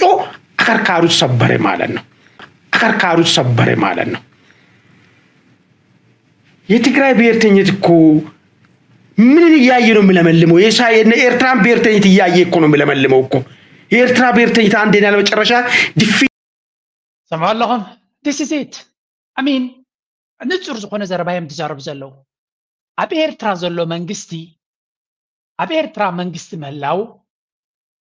ፕሬዚደንት ናይ ኤርትራ ዝመርሖ ዘሎ ሃገር እንድሕር ኣፍሪስካ እንታይ ንገብር ኣለና እዮም ዝብሉ ዘለው ኣብ ኢትዮጵያ ዝበሃል ወይ እውን ኣብ ሰሜን ዘሎ ዝኾነ ይኹን ናይ ሃገር ባህጊ ዘሎ ሕብረተሰብ ኩሉ ሓንሳብን ሓዋሩነት ሕልሚ ንቆጽ ያለና እዮም ዝብሉ ዘለው ምክንያቱ ተጋሩ ከም ሃገር ክኾኑ ዝደልዩ ወይ ዝምነዩ ንኤርትራ እናርኣዩ ስለ ዝኾኑ እዮም you see this is always tab inside up 4 ኪሎ ሲ ሓንቲ መጽሓፍ አላ ተወቂጣ ዝተወረደት ኣው ኢለኩም ኢትዮጵያ ንኸይትፈርስ ኢትዮጵያውነት ብምህናጽ ኣይኮንካን ከተትሕና ትኽእል ዝብል ሕልሚ ዘለዎ እንታይ ዳ እታ ካብ ኢትዮጵያ ወጽያ ዝብልዋሶም ኤርትራ ከም ሃገር ኮይና ዘላ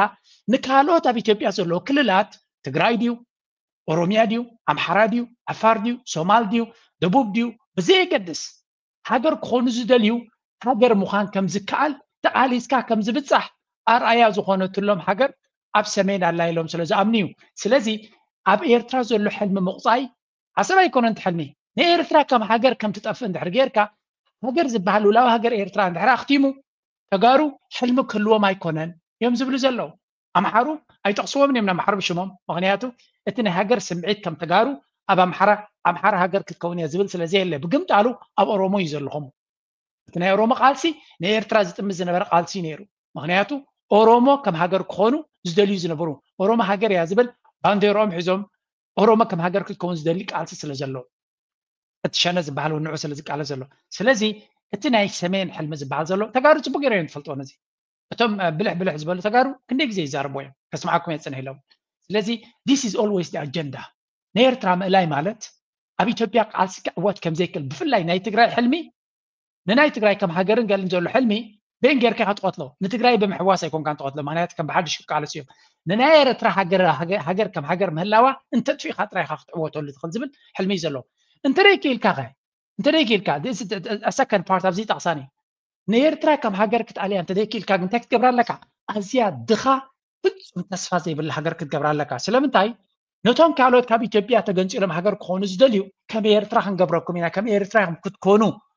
ዝብል ሕልሚ ክሸይጥ ስለ ዘለካ ኢሉዥን ክሸይጥ ስለ ዘለካ ዘይከኣል ምዃኑ ክትእምን ስለ ዘለካ and this is why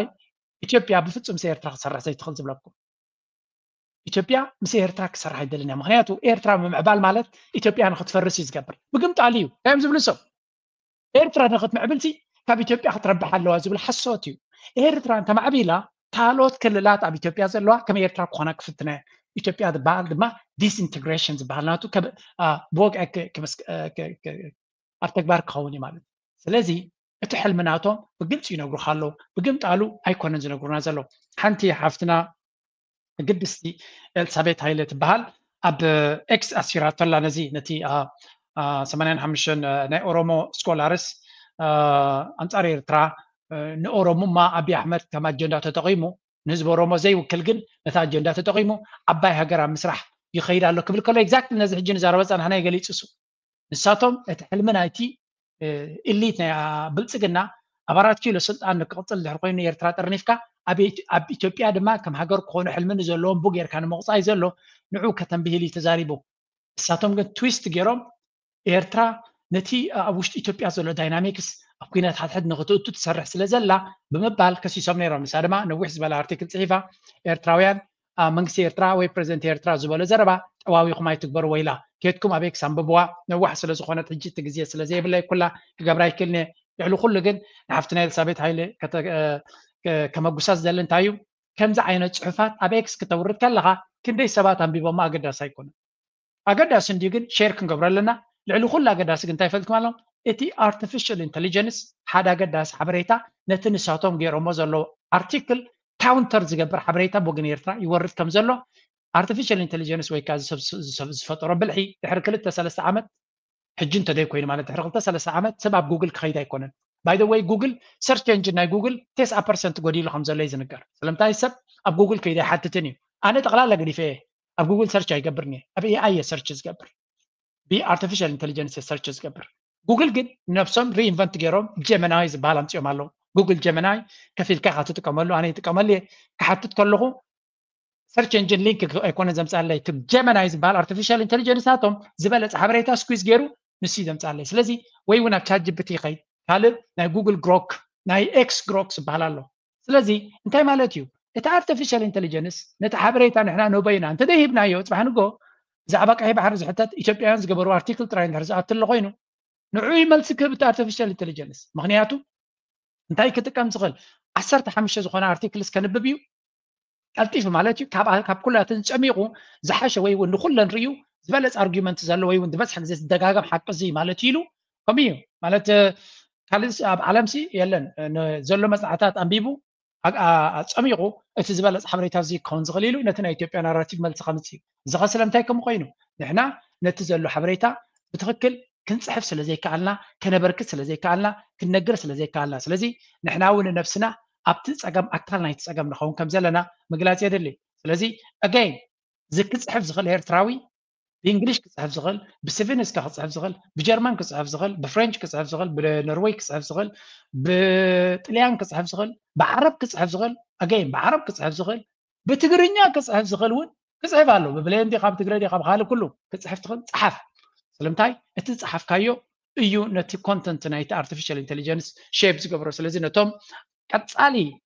ኣብ ኤክስ ዝፅሕፉ ዘለዉ ንዓይ ሓዊስካ ነዎም ብዙሕ ይፅሕፍ ክንተባብዖምን ክንሕግዝን ይግባእ ስለዚ ነዚ ሓፍትና እውን እንድሕሪ ኬትኩም ፈሎ ጌርኩማ ፅቡቕ ኮይኑ ይስማዓኒ ንዓዓ ንምዕባይ ዘይኮነስ ንዓና ንክጠቕመና ንመለስ ኣብቲ ሕማቕ ሓሳባት ናቶም ግን ፓወር ሺፍቲንግ ራሱ ወደ ሳውዘርን ይገባል ለመቶ ዓመትም ሊቀጥል ይችላል ሳውዘርን ላይ ማለት ነው ይሄም ያሰጋቸዋል ለዚህ ሲባል አይደግፉትም ፈተና በሚችሉት ነገር ሁሉ ፈተና ሊሆኑበት ይችላሉ ሁለተኛ በግለሰብ ደረጃ የአብይ ባህር በር ጥያቄ እንዳይሳካ ትልቅ እንቅፋት የሚሆነው ጀዋር ነው ጀዋር በአብይ መንግስት ላይ አቅሟል በማቀሙ ከማቀሙ ተነሳ የኦሮሞ ጠላት ነው ብሎ ከዚህ ፊት በአፉ በነግ የነገረን ኃይሎች ጋር እስከ መሰለፍ ድረስ ደርሰዋል ጀዋር በይፋይተናል እነ ዶክተር ደብረጽዮን እነ አቦይ ስባት በምን ደረጃ ኦሮሞን በቀው ላይ እንዲበዘበዝ ራሱን በራሱ እንዲያስተዳድር ዘጅንታ ይብላሎ ሓደ እቲ እንቅፋት ናይ ኣፍደገ ባሕሪ ሕልምና ንኸይሰልጥ ዝገብር ዘሎ ሓደ ህወሓት ይሉ ምክንያቱ በመሰረቱ ኢትዮጵያ ኤርትራ ናጽነታ ንኽትረክብ ኣበርክቶ ዝገበረ ኣካልና ኢትዮጵያ እንተ ነይሩ ህወሓት ስለ ዝነበረ ምስ ኤርትራውን ስለ ዝሰርሕ ዝነበረ ልዕሊ ኩሉ ድማ ኤርትራ ናጽነታ ክትረክብ ብዙሕ ሕቶ ያልዓለን ወይ እውን ከምቲ ዝድለ ኣይተማጎተን ኢሎም እውን ስለ ዝኸስዎ ንሱ ኣበርክቶ ነይርዎ ሕጂ ድማ ኤርትራ ምስ ትግራይ ትገብሮ ዘላ ምስ ህወሓት ትገብሮ ዘላ ዝምድና ዝብልዎ ዘሎ again ናይ ኢትዮጵያ ሕልሚ ናይ ባሕሪ ናይ ኣቢ ሕልሚ ከምዘይ ሰልጥ ዝገብር ዘሎ እዩ ካልኣይ ጀዋር መሐመድ ህዝቢ ኦሮሞ ኣብ ጎና ኣቢ ኮይኑ ነቲ ናይ ኣፍደገ ባሕሪ ዝብል ዘሎ ድራማ ኣብ ጎኑ ኮይኑ ሆይ ኢሉ ከይከደሉ ጀዋር ድማ ጽቡቅ ጌሪ ኣስረሎ ስለምንታይ ጀዋር ኣቢ ኣሕመድ ንህዝቢ ኦሮሞ ንረብሓ ህዝቢ ኦሮሞ ከምዘይ ገብሮ ዘሎ ስለ ዝፈልጥ ኣቢ ኣሕመድ ኩሉ ግዜ ኤክስፖዝ ዝገብሮ ኣቢ ንጉስ ንክኸውን ንነፍሱ ንረብሑ እዩ ነቲ ኩናት ዝገብሮ ዘሎ እምበር ንህዝቢ ኢትዮጵያ ሓልዩ ንህዝቢ ኦሮሞ ሓልዩ ከምዘይኮነ ተደጋጋሚ ብፅሑፋት ገሊፅዎ ስለዚ ይብሉ ኣሎ ኣቢ ኣሕመድ ካብ ኣምሓሩ ከሲሩ እዩ ካብ ትግራይ ከሲሩ እዩ ካብ ካልእ ህዝቢ ከሲሩ እዩ ካብ ኦሮሞ ደገፍ ንኸይረክብ ድማ ጀዋር እንቅፋት ኮይኑዎ ኣሎ ርግፅ ጀዋር ከምኡውን ለማ መርገሳ ኣስመራ ከኣቱ ከም ዝኽእሉ ኣትዮም ዝብል ሓበሬታ ይሰምዕ እንደ ግን ከኣቱ ከም ዝኽእሉን ምስ ኤርትራ ክሰርሑ ከም ዝኽእሉን ፍሉጥ እዩ at the end of the day ንኣቢ ኣሕመድ በቲ ንዑ ነቲ ፓወር ቤዝ ናቱ ክኸውን ዝኽእል ንዑ እናረመስካ ንዑ እናቐተልካ እንድሕሪ ከይድካ ጥራዩ እቲ ናቱ ዓንዳር ዝኾነ ኣካይዳ ኩሉ ክርመስ ዝኽእል ስለዚ ኣገይ ሻዕብያ ኣብቲ ዝሕመ ቦታ እናርኣዩ ቤላ ገይሮም ይሃርምዎ ኣለዉ ተጋሩ ናብ ካልእ ቦታ ነዚ ናይ ቀይ ባሕሪ ሕቶ ንኤርትራ ጥራይ ከምዘይኮነ ይገልፅዎ እዮም ስምዖ ባሕሪ ዝበሃል ኩናት የለን በቃ ናይ ቀይ ባሕሪ ኩናት ማለት ድማ ትግራይ ኤርትራ መጥፍእ እዩ ወይ ባይዘወይ ሓቢርና እውን ምስ ናይ ኢትዮጵያ መንግስቲ ጠጠው ኢልና ተተዋጊእና መጥፊና ንኢሳያስ እናተንተንካ መውዓል ኣየድልዮ ነምሓራ እናተንተንካ መውዓል ኣየድልዮ በቃ እዚ ግልፂ እዩ ካብ ባዕልኻ ኢኻ ትውገዝ ስለዚ እቶም ምስኡ ሓቢሮም ዘጥቅዑኻ ተፈላለዮም ኣለዉ ስለዚ እሱ ንስዋቶም ማለት ናቱ ድኽመት እዮም ተፈላለዮም ጥራይ ኣይኮኑ ኣምሓራ ኩናት ከፊተሉ ኣንጻር ማእኸላይ መንግስቲ ስለዚ ሓደ ፀላኢ ኣለካ ኣብ ቅድሚትካ ማለት እዩ ናትካ ፀላኢ ናይ ኣምሓራ ፀላኢ ኮይነሉ ሓበራዊ ፀላኢ መሰረት ገይሮም ከም ተኣኪቦም መፅኦም ጭፍጭፎምና ስለዚ ንምንታይ ዳ እዙይ ንርስዖ ስለዚ እንተንእሱ ከራኽበና ዝኽእልስ ሓበራዊ ፀላኢ ብሓደ ግዜ ከጥፈአና ዝኽእል ፀላኢ ኣሎ ማለት እዩ ቀፂሉ ናይ ኤርትራ መንግስቲ እዩ ምስ ኤርትራ መንግስቲ ዘለዎ ጎንፂ እውን ናይ ቀይሕ ባሕሪ ኣጀንዳ ልዒሉ ኩናት ይውጀሉ መንግስቲ ኢትዮጵያ መፅቡቕ እዚ ኩናት እዚ ኣበይ ክካየድ እዩ ኣብ ትግራይ ብሱር ባይዘወይ ናይ ቀይሕ ባሕሪ ዝበሃል ኩናት የለን በቃ ናይ መሎም ትዘረባ እዚ እዩ ኣብ መወዳእታ እዛ ዝብላ ዘሎ ዘረባ ንዝርድኦ ኣብ ትግራይ ዘሎ ኢሊት ቅድሚ ሕጂ ንምንታይ ይዋጋእ ነይሩ እቲ ኩናት ንምንታይ ተዋጊዩ እቲ ኩነታት ንኸይፍፀም ዝኽልክል ዘሎ እንታይ እዩ ብሕጂ ኩናት ተመፂኡ እንታይ ዓይነት ምድላው ክትገብር ይኽእል እዩ ትሕቶ ቀዳማይ ምድላው ክትገብር ዘለካ ፀላኢኻ ከተንእስ ክትክእል ኣለካ ብሽዱሽተ ሃገራት ወይ እውን ብ360 ተኸቢብካ ምስ ኩሎም ኩናት ኣይትእውጅን ኢኻ እዚ ሻዕብያ እንታይ ይገብር ኣሎ I mean if they are smart enough ካብ ሻዕብያ ክመሃሩ ኣለዎ ሻዕብያ is very intelligent ከምዚ ናይ strategic maneuvers መጀመርያ ኩሉ ነገር ገምጊሚ ዝኸይድ ፀላኢዩ ከንእሰይ ዝፍትን ዓብ ፀላኢ ክኾን ኣይደልዮን እዩ ስለዚ ንኣቢ ምስ ኣቢ ክኸውን ከሎ ሻዕብያ ዝለዓለ ደገፍ ነይርዎ ብዓለም ደረጃ ሕጂ እውን ንኣቢ ቅድሚ ምኻዱ እንታይ ገይሮም ኣሎ ኣይዞሌት ገይሮም ግብፂ ኣብ ጎኖም ስዑድያ ኣብ ጎኖም ጅቡቲ እውን ኣብ ጎኖም ሶማልያ ኣብ ጎኖም ሱዳን ኣብ ጎኖም ኤቭሪዋን ኣብ ውሽጢ ኢትዮጵያ ድማ ፋኖ ምስኦም ህወሓት ምስኦም ኤቭሪዋን ስለዚ ኣቢ ኣሕመድ እታ ትግራይ ቢስ ካልኩሌሽን ዝገበርዋ ኣቢ ኣሕመድ ናብኣ ኣትዩ ኣሎ መን ተማሂሩ ካብቲ ኩነታት ኤርትራ እያ ተማሂራ ኤርትራ ኩሉ ግዜ ተማሂራ ፕሬዚደንት ኢሳያስ ድሕሪ እቲ ኩናት ብዙሕ ግዜ ተዛሪቡ ብዙሕ ተማሂርና ኣለና ኢሉ ትምህርቲ እንታይ እዩ ብኣፍካ ኣይኮነን ተግባር እዩ ቀልጢፍካ ክትንቀሳቐስ ኣለካ ስምዒት ዝበሃል የለን ኣብዚ ረብሓ እዩ ወዲኻኒ እንድሕሪ ፕሬዚደንት ኢሳያስ ወይ እውን ህግደፍ ን20-30 ዓመት ምስ ህወሓት ተነኻኺሱ ዝነበረ ብሓደ ክሰርሕ ጀሚሩ who the hell are you ንስኻ ስምዒትን ገለመለን ሒዝካ ትጥቃየ ፖለቲካ እንታይ ምዃኑ ክትመሃር ኣለካ ኣብ ሪል ታይም ና ንምሃር ዘለና ፑቲንን ዶናልድ ትራምፕን ብሓደ ዝዘራረቡ እንተሰሚዕካ ክርዳእካ ክኽእል ኣሎ ቁፅሪ 1 ቁፅሪ 2 እንተተፋነንተ ብዓለም ብሓደ ኮፍ ኢሎም ብቴሌፎን ኣብ ሰሙን ሓደ ግዜ ክራኸቡ ከለዉ የግዳስ ኣብ ዩክሬን ድማ ብቦምባታት ዝጨፋጨፉ ዘለዉ ኣሚን ፖለቲካ ዘይርዳእካ እንተኮይኑ ጌት ኣውት ዘይርዳእካ እንተኮይኑ ሰብ ኣይተደናግር ከይድካ ተምሃር መፅሓፍቲ ኣንብብ ንዓለም ከመይ ትኸይድ ኣላ ረአዮ ቻይናን ኣሜሪካን ይተፋነኑ ኣለዉ but they still talking ኣብ ሎንደን ተረኺቦም ነይሮም ኣብ ጀኔቫ ተረኺቦም ነይሮም and they are meeting everywhere this is how politics works ረብሓ ናትካ ቤን ጌርካ ተቐድም እዩ ረብሓኻ ቤን ተሳልጥ እዩ ስለዚህ እቲ ኩነታት ኣብ ሪል ታይም ዝበለፀ ፖለቲካ ናይ ዓመታት ዝወስድ ዝነበረ ፍጻሜታት ኣብ መዓልታት ክፍጸም ንሪኦ ኣለና ክንመሃረሉ ኣለና ክነቅሓሉ ክንክእል ኣለና እቲ ጉዳይ ምንቃሕ ካብ ጀመረ ድማ let's go ሶቢያ ቢሉ እንጋል ሓሊፉን ኣብ ዶሃን ዝወስድ ጽርግያ ካብ 2013 ሒዙ ተዓጽዩ ዝጸንሐ እንትኸውን እንጋል በሰራዊት ኤርትራ ተነቢሩ ዝጸንሐ ኬላ ስለ ዝተለዓለ ድማ መጓዓዝያ ህዝቢ መኻይን ገበርቲ ሰናይን ብወግዒ ግልጋሎት ሂባለው ከብሉን ዋና ማሕዳሪ ወረዳ ኢሮብ መምህር ኢያሱ ምስጋና ረጋጊጹ እቲ ጽርግያ ብሰንኪ ምዕጻው ሓደ ሰዓት ዝወስድ ዝነበረ መንገዲ ካብ ዓዲግራት ከልኪሉ ብዓሲምባ ናብ ዶሃን 3 ሰዓታት ዝወስድን አጸጋምን ኣብ ልዕሊ መንባሩ ዋጋ መጓዓዝያ እውን እንትኾነ حدش معبالة تسمي علم مسمر عدقرات زالامبسا إيرترا تخفيتو تباهيلهم وانا محداري وردا إيروب ممر إياسو مسقنام لومي نبي بي سي أبزها بقال كاب عدقرات بسويا عبيلو انقال حاليفو نابدوهان زو سد سرقيا كاب كتلشن 10 سنة عامة مرتات حيزم تعاسيو مصنحو دهر مقلات كوين قنا عب انقال بسراويتي إيرترا تنبيرو زيسان حكيلا سلازة العالم موقعزي حزبن مخاين قبر سنين بوقعي عاقل قلوت يبولو إلهم اتي سرقيا بسنكي معزاو حادث عادو سد زنبر من قدم كاب عدقرات توخاليلوم بأسف عبيلو بعاسيمبا نابدوهان 3 ساعات زوسدن عصقامن ابلعلي منبارم واغا موغعزياون بحدو غعزو شوعاتم يتبر بمخفال حزبي محير تصقيمو منبار غليصوم دحرو علي بريترا والاوكا دمص طيت دون تبلم حزبي بسنت اغلغلوت موغعزيا اب عبي صقم مصنحون حبيريوم ممر ياسوم والاوكا منغستي بوغعي زفولتو ايخون ابت كبابي حزبي مس حزبي ركبي كايد زليلوم اتي اب انغال زنبرياسوم والاوكا منغستي بوغعي زفولتو ايخون ابت كبابي حزبي مس حزبي ركبي كايد زليلوم اتي اب انغال زنبري كيلا كيتلعل اندهالون كاب عدقرات نابدوهان ايروب زوسد مسمر مبراتيم كقوارطن كلم عبيت عدي مسراوتي ارترا بمزراب سوميا كيدوم سراحت صغنا يوغنو منبارم اتوانا محدار غليصوم اتوانا محداري كم زغلصو ابزوان اتي منغدي بمخفاتو تكالات رديت اب انغال صغنا زستماي اكايدم لويلوم ممر ياسو ازاميدو بهرسب ايروب اب حدغا متفازر كبزب مسمخانم اتي استجمر ركب حزبي مس حزبيم سنلبنا زهزب زي حد عينة تزبيق نلبم يا أهلنا خينا نخون زلنا أم حد يقول بارك وزا غبيرنا إنا ناتسلت مع الورشواكو ميدين ميتين انتين نخون لنا العرية ندبع لنا الربين جاكم يا أهلنا نبعت أنا خحاسبة بتعمي سكر للي أنا خحاسبة بتعمي سكر للي حسب قبل حزبي التراه وقناي وحواي حزب التقراي ما أقرأيو كل حزب أنا فليلو يعني حدا عينتي حدا راح نبعت يا أخلنا نبعت كم قدمنا نسعى نتصاوت نتحاوس خلي زبلي بليني أني لي يا إذا زربا سمعكم معكم زلازي تي تصمدو نابي قصي خير الله اتركب ننوح قصي له خمسة نبرن جن تصمدو دما نخلو زي حقوس كاخي مسلكم زي تصلو لهم سبات كالو صمدو مالت بخالو قانقوا تقراي تنبركخ مالت جونسايد كيف حاتي حموشي انا قريب لكان يقدر نحكي تذكر كامل حموشي انا قريب يعني سلازي تصمدو زبل اكتيفيست حاونا زقربون تماريخ يزارب نيرو دحراي تاغازيتا كل حزب خنببا يعدمو فجنتايو تصمدو نخل سب بحقوس كم زي كنا فليتنا لنا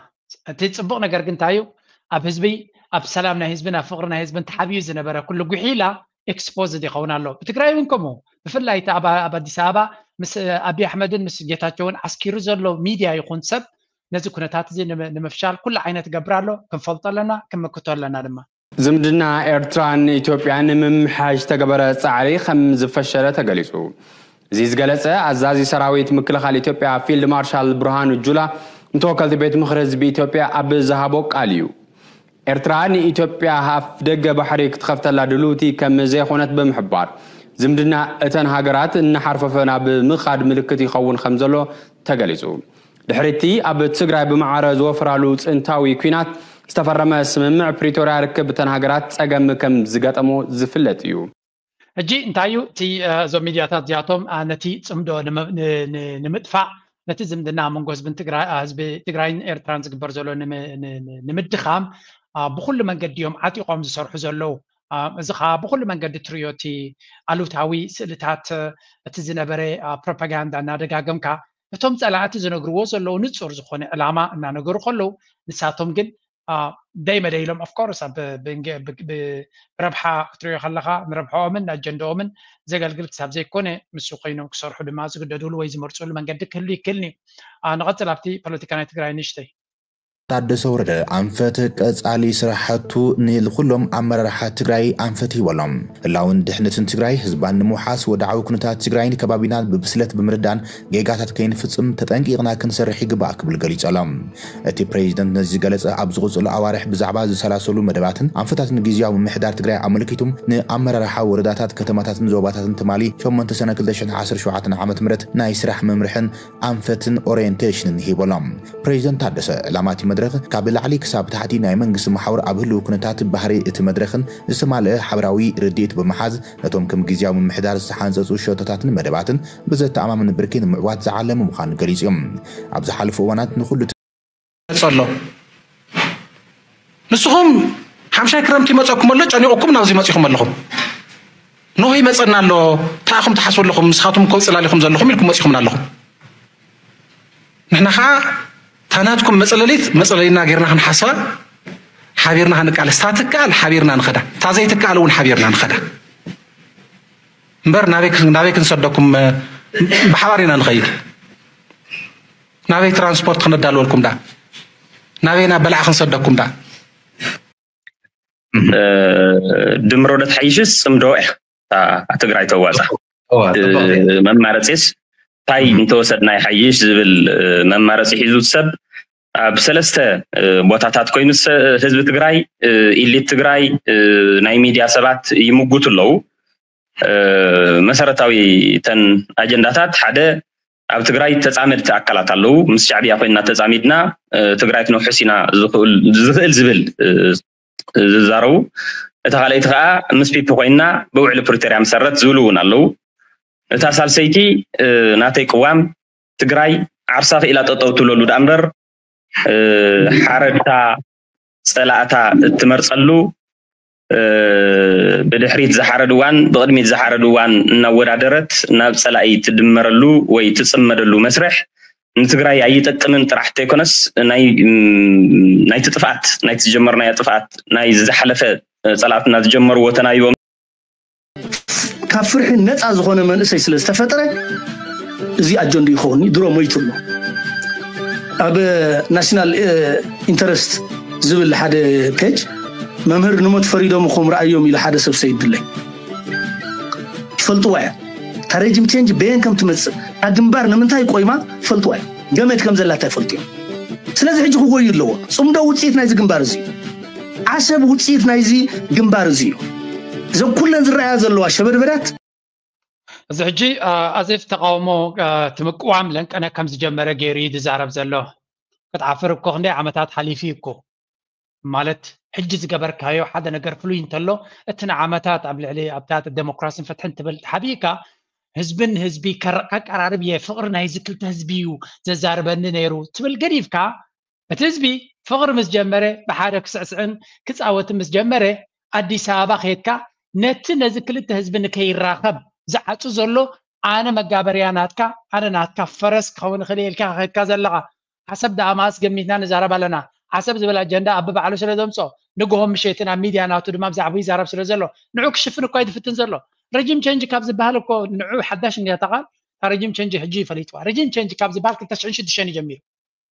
تشعين شدشان جميرو ازو كله ገንዘብ ናብ ተቃውሞ ናብ ገደን ክፈስስ ከሎ ረጂም ቼንጅ ካምፔይን ዝግበር ነይሩ ኤርትራውያን ካብ ዓዶም ንኽወፁ ክግበር ከሎ ኩሉ እቲ ምንቅስቃሳት ናይ ረጂም ቼንጅ ምንቅስቃስ ነይሩ ባት ነዚ ነገር እዚ ክትርዳእ እንተኮይንካ እውን ርእሲ የድልየካ እዩ ንቐፅል ንደልዮ በኢትዮጵያ ንደልዮ መንግስትስ ንዓሰብ ናይ ኤርትራ ምዃና ዝቕበል ኮንቴይን ከዓ ዘይኮነስ ከምዚ ዝገብር ገሌልና ናህና ዲማንድ ጌርና ንሕና ንደልዮ سئل أبي إرترا خون زلوا من أبي توقع خون زلوا من قستي إن أنا حسب لنا قوم خايق قاتمني توقع بناتها جواب بناتها دايناميكس بناتها قلع تخيل نحر منو خنا قرب لهم كنا خمسة بزعبا حسب مرقتكم كمز بزعبا كونتينمنت مرقتكم كمز بزعبا بانديرهم كمزي من قستكم كمز أنت خوينو ترحينا إحنا مساخم مسرح خنو لهم زحر كنا أبكم ومزنات يلنا أي متسني خا بتزلوا أبايتا بوي خات سرح እንታይ ብላ ኣሎ ዝሕጂ እንታይ ዝብል ዘሎ ብግልፂ ይዛረብ ዘሎ መጋበርያ ጥራይና ክንከውን ንኽእል እዩ ዝብል ዘሎ ፖለቲካ ዳ ናትካ ኢንተረስት እንተዘይቀዲምካ ዳ እንታይ ክትገብር ሽርክነት ትፈጥር ኣለኻ ናይ አብይ አሕመድ እኮ ኣብ ሃገሩ ቋም ዲ ክገብር ዲሞክራሲ ዲ ክተክል ማልቲ ፓርቲ ሲስተም ዲ ክፈጥር እኳ ሕተቶ ዝበለካ የለና ፖለቲካ ዝርዳእካ ተኮይኑ ኣብታ ንስኻ ናተይ ሃገር ትብላ ናትካ መርገፁ ንፁር ተዘይኮይኑ እዚኣቶም እዮም ተመራሕቲ ዝበሃሉ ኣነ ዝገርመኒ እዚኦም ዲስ ኣር ጆክ እዚኦም ጆክ እዮም ኦልሬዲ መላገፂ እዮም በቃ ምክንያቱ ዓሰብ ናትካ ልውላው መሬት ኣብከ ኣይ ዶንት ኖ እዚኣቶም ንኤርትራ ከመይ እዮም ዝርእይዋ ፅቡቅ ነገር እዚኦም ሰባት እዚኣቶም ተቃወምቲ ብምዃኖም እዩ ዝገርመካ ንኤርትራ ፀጋይ እዚ ንዓብሲ ወላ ሓንቲ ክንብላ ዓቕሚ የብልናን ዩር ራይት ዓቕሚ የብሉ ኣዲስ ኣበባ ብነፋሪት ተሰቂልካ ብናይ ኢኮኖሚ ክላስታ ዝሓሰረት ኩርሲ ጌርካ ሒዝካ ከድካ ኣዲስ ኣበባ ኣብ ሓደ ሆቴል ተፀጊዕካ ቀኒኻ ዲማንድስ ንክትገብር ዓቕሚ የብልካን ዓቕሚ እንተዘይብልካ ድማ ትእለ ኢኻ ደይትእለ ተኮይንካ ዓቕሚ ዘይብልካ ደይትእለ ተኮይንካ እንታይ ኢኻ ትኸውን መጋበርያ ግበረኒ ደለኻ በለኒ እሺ ክብለካ ኢኻ ትብል ሽዑ ንሱ ዝደለየ ግበር ብላካ እምበር እንታይ ኣጀንዳ ኣለዎም እዚኦም ዳ እንታይ ፕሮግራም ክገብሩ ክእሉ እምበር ሓደ ንሃገር ፖለቲካ ናይ ሃገር ክቅይር ኢሉ ዝቃለስ መጀመርያ ዲማንድስ ናቱ ንፁር እዩ ምስ ሃገርና ኣብ ሃገርና ክህልወካ ዝኽእል ፖሊሲ ከይፈለጥኩም ሳኻ ሽርክነት ኣይገብርኒ ክብል ዝኽእል ዝግብኦ እዚኣቶም ግን they have no demands ጠለብ ዝበሃል የብሎምን ንሽርክን ንምንታይ ዕላማ ከም ዝፀምዱ ዘለዉ ኣይፈልጡን እዮም anyway ገሊኦም ካብ ብመንፈሳዊ መንገዲ እዮም ዝመፁ ዘለዉ እቲ ዘገርም ዘላ ብስምዕዎም ኤርትራ ድመፅሎ ኣሎ በረኸት ዘይ ንእሽተይ መከራ ጸሎት ግበሩ ህዝቢ ኤርትራ ከይጉዳእ ንእሽተይ መከራ ኣላ ሓፃረ ብዙሕ ነዊሕ ኣይኮነን ብዘብዛ መከራ ህዝቢ ከይጠፍእ ቁርብ ጸሎት ግበሩ ድሕሪ ሓፃር መከራ ግን ሕጂ ወይ በቃ ተበሊሕለይ እንዲ ሕጂ ምዛ ዘላ ኩናት ናይ ምድላዋት ገለ ዝግበር ዘሎ ኤርትራን ኢትዮጵያን ገለ ኣብ ተፋነን ስለ ዘለዎ ብሓፈሻስ ኩናት ከጋጥም እሞ ብድሕሪስ ገለ ፍታሕ ክመፅእ ይኸውን ብዝብል ሓሳብ እንዲዛርብ ዘሎ ንዓ ሕጂታ ንእሽተይ መከራ ኣላ ንሳ ፅመም ኢልካ ሓሊፍካ ገለ እዩ ዝብል ዘሎ ሕጂስ ኣርኢኒ ትበል እንዶ ተዛረብ ንኸንቲ ማንም ፖለቲከኛ ከንቲ ማንም ሰብ ዝዛረቦስ በቃ ኣነ ዝረአየኒ ሕጂስ ዝኾነ ነገር ከጋጥም እዩ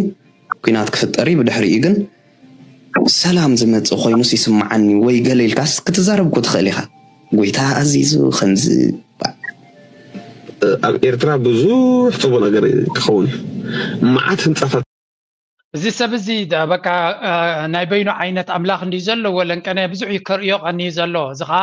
እቲ ትንቢት ደገሎ ድብልዎ ገለገለ ሰባት I don't know ካብ መን ዝመፅእ እንታይ ዓይነት መንፈስ እዩ ሰፊርዎም ዘሎ ንክትፈልጥ እውን ዝሕግዝ እዩ ምክንያቱ ኣምላኽ ኣርኢኒ እናበሉ ዝገብርዎ ዝነበሩ ኣቃልዕ ወፂኡ ኣሎ እቲ ትንቢታት ናቶም እንታይ ምዃኑ ድማ ካብ መዓልቲ ናብ መዓልቲ ነቲ ህዝብና ነፀረሉ ይኸይድ ኣሎ እዚ ኣጀንዳታት እዚ ድማ ኣገይ ብዙሕ ጉድ ይክቃላዕ ኣብዚ ሕጂ ዘለናዮ መድረክ ብዙሕ ጉድ ይክቃላዕ ድሮ ይቃላዕ እንዲ ዘሎ እቲ ጉድ ግን ክቕፅል እዩ እዚ ሕጂ ካብ ሓደ እንታይ መክብለኩም እየ uneducated ግምት ሓደ ማባለሲ ድሮ ፖለቲካዊ ኣማኻሪ እቲ ናቱ ኣምላኽሲ ፖለቲካዊ ኣማኻሪ ኮይንዎ ዘሎ ጽቡቅ ጌታ ደይ መኽራ ኣነ ቱፓክ ሓወይ ዝረኸቦ ነገር ኣሎ ኣነ ኪሮስን ፅሒፎለ ምስኪሮስን ስለ ዝረኸ ነጊረ ዳይሬክት ማለት ሁሉ ነገር ኣዳላሉ ኢለ እየ ኣነ ደቂ ምሻሎ ሚኒስትር ዜና ሚኒስትር ፋይናንስ ሚኒስትር ገለ ሁሉ ሬድ ጌርኩም ወፅን ኢለ ተረዲኸና ንሕና መንፈሳውያን ኣቐዲሙ እግዚአብሔር ኣምላኽ እውን የርእየና እዩ ተረዲኸና እዚ ሰብ ዘይከኣምን ንኽእል እዩ ኣነ የርእየ ናይ ፊቸር የርእየኒ ኣምላኽ من تردريكا خوين دا حدا في توب تاكورسي زلو تعي سب غديريكا دا من بعد كيروس منستر فاينانسين قالن جبر كابز بلا كان يشتي رادي دريو خوينو This is hilarious. I am enjoying those moments really. مغنياتو يريكا كان دير خوين دا حدا في تعي يريكا تاين كيروس دويل كان قال ملن حركاس نعاخا املا غريكا خلص نكيروس تما خرسغا نسغا املا غريكا تلو نقدميت كيت كازا يتنقر وين تزقبر بعلقه منستر زي مس املاخنا ترى داك خلخس من املاخ دا كيروز زي نغرا كابنا اخا نسخه منغو خين كاب منغد خا غير ناف كيروز كاب زسغاغرو كميز بلا communication technique يزلوت املاخكا anyway so much about this fun زي ابدان ترايس لزخونه نت ابدان ممهار كنت كمال خنكلالنا مغنياتو نغرات كم حجون مرحتكم اوتيوم كمزو كخونيا ميلام كنده يابيلوم اتي هايمانوتات كمزي نربحهم زتقموا لسبات زحات يمزلو لزوم سبازياتهم فليت كاسب عيل كامخاد العلا قد سنة الله لنك أنا قال لك أبزي سعاني أبزي كلتنا إثيوبيا كوميديك بكم أنا شو أوري إثيوبيا يعني بزي بكل اسكاب من أبقى زيا مستنا يتقاومك تتحازلنا من كم درجة حخون خليجن تايو نحن أب في الله يبسدت زلناسي توم دليت فتح خاء نلوتي يخاتك على سمالتي جن أنا أقول لك إذا أبوز حاجات عمول إيه في الله كأنا زوم منسيات ولا نعنا حوس كاماتي لو تخت بالكل حس مجمرة خار نفسها جمرة له إلى إذا أمن ماتي نحن نفسها مجمرة حدول سبسي كتبوا حارنت كله خلاله خالص نحن أخوين جو طبعا حارنت بوذيو زوين عينو تجن ما بعدها طبعا حارنت كل وقت خلاله خسر خدك قال لك نابرهات مرحت قال لك سدرهات مرحت قال لك نحن نايت مرجع قال لك او انك مهاركت قال لك سلازي نفسها خدك قال لك شعور نفسها مسكالك سدرا بيتك تيكم سيرك بزعبا غربيتك تحسب شعور هاب غربيتك وصيها ناب كومينتي خير كاب كومينتي وصيها هاجر تقول مالتي بزيك العالم حينوك بزح فيديوهات نات رياكت غير له ابزا فيديو زياغن اي ابسولوتلي اجري زيا ابوليتيكا كي مسخ خلو ناتي مرغص يانيرا ولا نتي ابغون هاجر تطويل زلو زبلا لبو حنت سه نهاجر كاكت كون تدريقا مجمريا لنفس خاخو مصحف ناتي كمان اكزاكتلي بزعبا زيات تزار اجن السكور بتلي فاينانشال فريدم قطبا حرنت كل وكاله نو تسسر لي مالت قطبا حرنت وحده سباد بصحوي جنرال لكن هيوتكا كيس سخاخلكا بوليتيكا نه هاجر كسخاخل يزبلك حساوي قطر هذا سلازي ابوليتيكا خنا قدميت كمصز دل تدلي سب مجمريا افي وقت قدميت بصحيلو ديالن بزيا كتعكن وقت كل لكم صباح نغو بفلايتهم ديمقراسين فتحن دلينا تولو اب ديمقراسي داير كان تعي سب نقدميت كتمس زي تخلص انت عين الديمقراسي زرداك زلنا عها اتنس خان نقدميت كتم صوت دل زلها مجمريا نه هاجركا نقدميت كمص از دل سب كون خلال ويوا كمص عقم زلو سب كون خلالو نعو خغبرت خوينو دما مجمريا قد من هاجرنا يقلن عيو غزا كيهاب كي خلقا نفسه كم حدر كيلو دو بو معبو عقلنا نفسه كم حدر زخاله اب نفسه عوت مسكونين هاجر كاك عوت ازخ لنفسه ترقواش زخونه ولا حنت زي بلو سب نهاجر كعوت الكال كاتصبت لغا نسخاي تتقم نسي تقم بوليتيكا خادما ناي غزي حتى داي نمبر عسيو ناي تنقر رئيس زلو مبلع انغيرا خوينو كم سرف فلوت سلازي اذن ريزلنا زي هنوك زبلو زلو this is the realization انا كم مجمركم يزبلني نهاجر كتاكم زي حسب سب مجمرا نفس خاطقم هاجرات سسعاتين زغبرلن ينزدليا زلمن طراي يدد بس ايدلياني I think حنتنا بريزنت ساس فيديو لنا كنا عملت معانا سدد ترفكات خوينو تمهار وطباخا هنت نفسك عند حريسكا انت خيل كاتري خان هاجر كتقبرلا تقول تديل صوري خاط كونا صور ما يدلني هاجر ኤርትራ ሃብታም ሃገር ኣይኮነትን ስለዚ ኣብ ስደት ነርካ ጥራይ ከመፂኻ ክንዲ 6 ሜትሮ መልሓስ ሒዝካላ ክትመፅእ ኣይደልን እዮም ኣይትደልየካን እያ ማለት ሃገርካ እያ ግን ፈቲያ ከይፈተወቱን ክትኣቱ ኢኻ ዜጋ ስለ ዝኾንካ ግን ንሃገር ክጠቅም ዝደሊ ንፖለቲካ ከርብሕ ዝደሊ ሰብ መጀመርያ ነፍሱ ክኽእል ኣሎ ክመሃር ክኽእል ኣሎ ክነቅሕ ክኽእል ኣሎ ብቁጠባ ክዓቢ ክኽእል ኣሎ ስለዚ ነዚ ምስ ገበርካ ኢኻ ፖለቲካ መጋየፂ ኢኻ ማክትሪዮ ዘለካ ري أبوليتيكا قصة كي تقول تخينك جل سبجن أبي وتو طفش سلا زخانة كسلطة سلا زي كاله أبوليتيكا حبي أبزاد دم بتقاوم بزع سبي زلوا نهاجرنك على سلا زلنا أنا كابت مرتبة خيرنا يبلكا وري جوك ما أنت قال سلا لك نفس خاطر قال سكده أملا عن نفس خاطر قال شيء سلطاني بكا نهاجر كان نفسها مسات حنكايا نفسها مستقام كايها أبوليتيكا كتمت تدخل أبزي أكلت وازتات كبكم هجي ኢትዮጵያውያን በዚህ በኩል ሰላም እንፈልጋለን ትላለህ በዚህ በኩል የመጀመሪያ ልጅ አናጋው ትላለህ ክላሽ አላደረገው በጣም ህግ ባለበት ሀገር አሁን ደምስስ ጅምላ ማለት ነው ስሙን ነበረበት እስቲ አሸብር ስትለው አቤት እያለ ያደገ ልጅ እንዴት ነው እድሜው 30 ሲደርስ ሰላም የሚሰጥ محمد هذا جوك زي زوك زي عندي اسمي يعني انت اذا بتزلو ايثيوبيا نفسنا ينقشش مالت اب مثل على نمبر كل تنغود نغبر زلنا بز السلام ندل بزخا انا قعيو اقاጭ واطفا يزبل اشمات ناوص انا بسلام كنبراين خلينا يلو ስለዚህ اب حق زلو هاجرسي دمسس سيلكا تحرشب توصل لها كما يجري سلام كبكايلو وي ون حدا سبس اشبر بس ربشهم نابل كاشو مصوي ابي خازي كم يجري يصبح نقول سلام كبكاي بلا الحقي هذا اشمات تنقاقي اللي بتوبيا كمتات بزح له تي زيتات تنقاقي زدليه يوتي اشمات دوصو زلا بيرتراون تنقاقي اللي هنا يهب اب كمتات زغير يرتراكوا عوت حبن دجنت بلا اشمات يزلو زخانا كينات ايكون نزي مورال لا يسب بفلاي كاب سوراد مص اشمات بحق ترجم زلو يحق المزراب نغصت በእስር ቤት ይሻላል ያለችው ግለሰብ እንግዲህ ያነጋገረች ይገኛል እስቲ እንስማት ከኢትዮጵያ ኑሮ በጣም አስርጁ የነሱ እስር ቤት ይሻላል ከኢትዮጵያ ኑሮ የዱባይ እስር ቤት ይሻላል በጣም ከምግባቸው ራሱ ጀምሮ ዶሮ ነው በቀን አንድ ቀን ዶሮ ነው በሁለት ስጋ ነው ከስጋ ደግሞ አሳ ነው በቃ በጣም የሚገርም ነው የሚሰጡ ማስራት የለም ምን እዛ ቪዲዮ ዚያድ ማ ቫይራል ኮይናላ ነብህ ገራ አካብ ኢትዮጵያ ና ካብ ናብራ ና ኢትዮጵያ ሲ ናይ ዱባይ እስር ቤት ሓይሽት ብላላ ኣብዛሓት ኢትዮጵያውያን ኣቤ ማዕጥን ቋቁሖ የፍር ለኹና በለኸሎ ከመይ ገራ ከም ትብላላ ኢሎም ቆለጭ ኢሎም ኸውን እዩ ኦፍ ኮርስ ናይ ምዕራባውያን ሃገራት እስር ቤት ጽቡቅ ከም ዝኾነ ብዙሕ ዘረባ የልዮን እስከ ቁርብ ትለይ ካፕተን ኣገ ከሰዓና ዝኸላ ዝበልኮን ከም ጻልኩ ኣድሚልካ ዝሓጽር ክዳን ምግባር ሳይሰክፈክን أتا زحتى كذا لو خذيت من السلة أنت يمكن كذا كان كداني صحيح نفاسن كوريا من يوم سالسايم كاسب إذا بالحس كاس نعيك تعرف لا توهيبات كامش كاف شوفها شفت خو دلكي أب كنافرك مليخي أب صبرك مليخي أوف يا زي تخليني تاخذ ولا دخل لك حيس كاز متخميل كاكوا تسمعنا يميت وجلال فيكو قلت يا أخي بقى كلا قلنا قريب الكان تتصيغ سبتتصيغ كلها تحاسب كم يبان لعلتك قلنا قرالله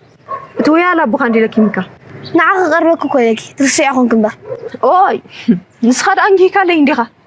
عين عمد ابيلك انت مرعي مو سوا اندي سينا حدرت دليخاكو مس عينها تبايسكا مثل بها السما معلك صبط فلسفنا ميلكاكو قد نقطو مس غنزبهم يختلالي بجها باقدتني وانا ما يخدلكم نقول حنتي تخدني مدركو بوزي قيرني عكات بجها لك اقدفني بفلالو مره يرغي زلكم وا انا حريقس انت خاطركب حرين سخن احنا حريقنا تخرخبي وا انت غيركم نعكم دا مرعوي ولا يمرع نعكم تقول لكم انا زنبره اذا ملك تماوي تخساب لو مصني لك خلو تتقملو تماوي تصني لك خلو خايلكاني سخن دا تخفو ليت معلت النقاس يبلكن ما تودي املاكو عكاتي أبزع فيلم خينو أكت زجبر زغلا is brilliant أنا بحكي دس بلوجن تسمع عند روحينا brilliant زخونة advices بازلو أمين زيهم كل عزياتهم كمية عينة أكترات ويكا artists يمسونا خمسة لو نخنجمتي له big compliment نسو كلاي كلو شوق زبال كم زو قراري صوم زمسوان فيديوهات ريا أنا ننوع فيديوهات جزية سلزي بالله بزعم جزية إذا فيديو زياجن أنا بحكي دس تبلكوينا رقيبيا نتا قال دما منوم يا عبي منوم يخنشتين خدفلت كسب زدنا أجركا أيو لسه نسبة زياس كنا موضة تنسمعها طيب أبي زي جزا بين توري خج بتاعت مورد له أبي تما هيك متيخي طالع بين تخلق ما خل كتما أفبتي تحت برد فو لا ما خل كتما خاتي درالي كتما سيرة أوقات تماري تخلي محمد مرتي طبق بمتى كيت متي حج باوتوبس كيتكي متي خي ودي حاجة ساعات تدخل مالتي المهم يا مرتي كاتدرال الكتمات ما هاي كي نابزت متي وده عندي ترانسبورت خميت تبالو فورتي شو عندي أنا ذا انترفيو جرات ذا برنامج دالياتا عبد الرفوق هنا جراتا حنت نجار كردانا زلو أبسمرا زعبهم بزوح مقارتنا هيوت عندي حليفكم زلو هذا جزء أبسمرا زعبهم تاي يتساقمات على سب كميلو كم سمهرة يتفلتونيهم سب 10 كيلومتر 15 كيلومتر بقول خير كم زمهرة نبرة زي مفلات على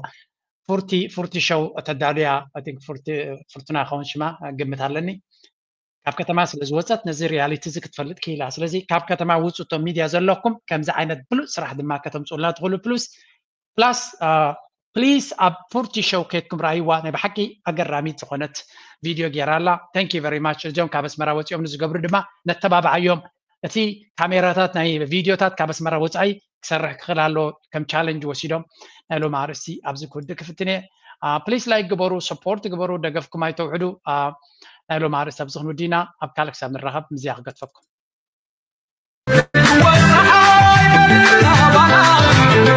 وقعوا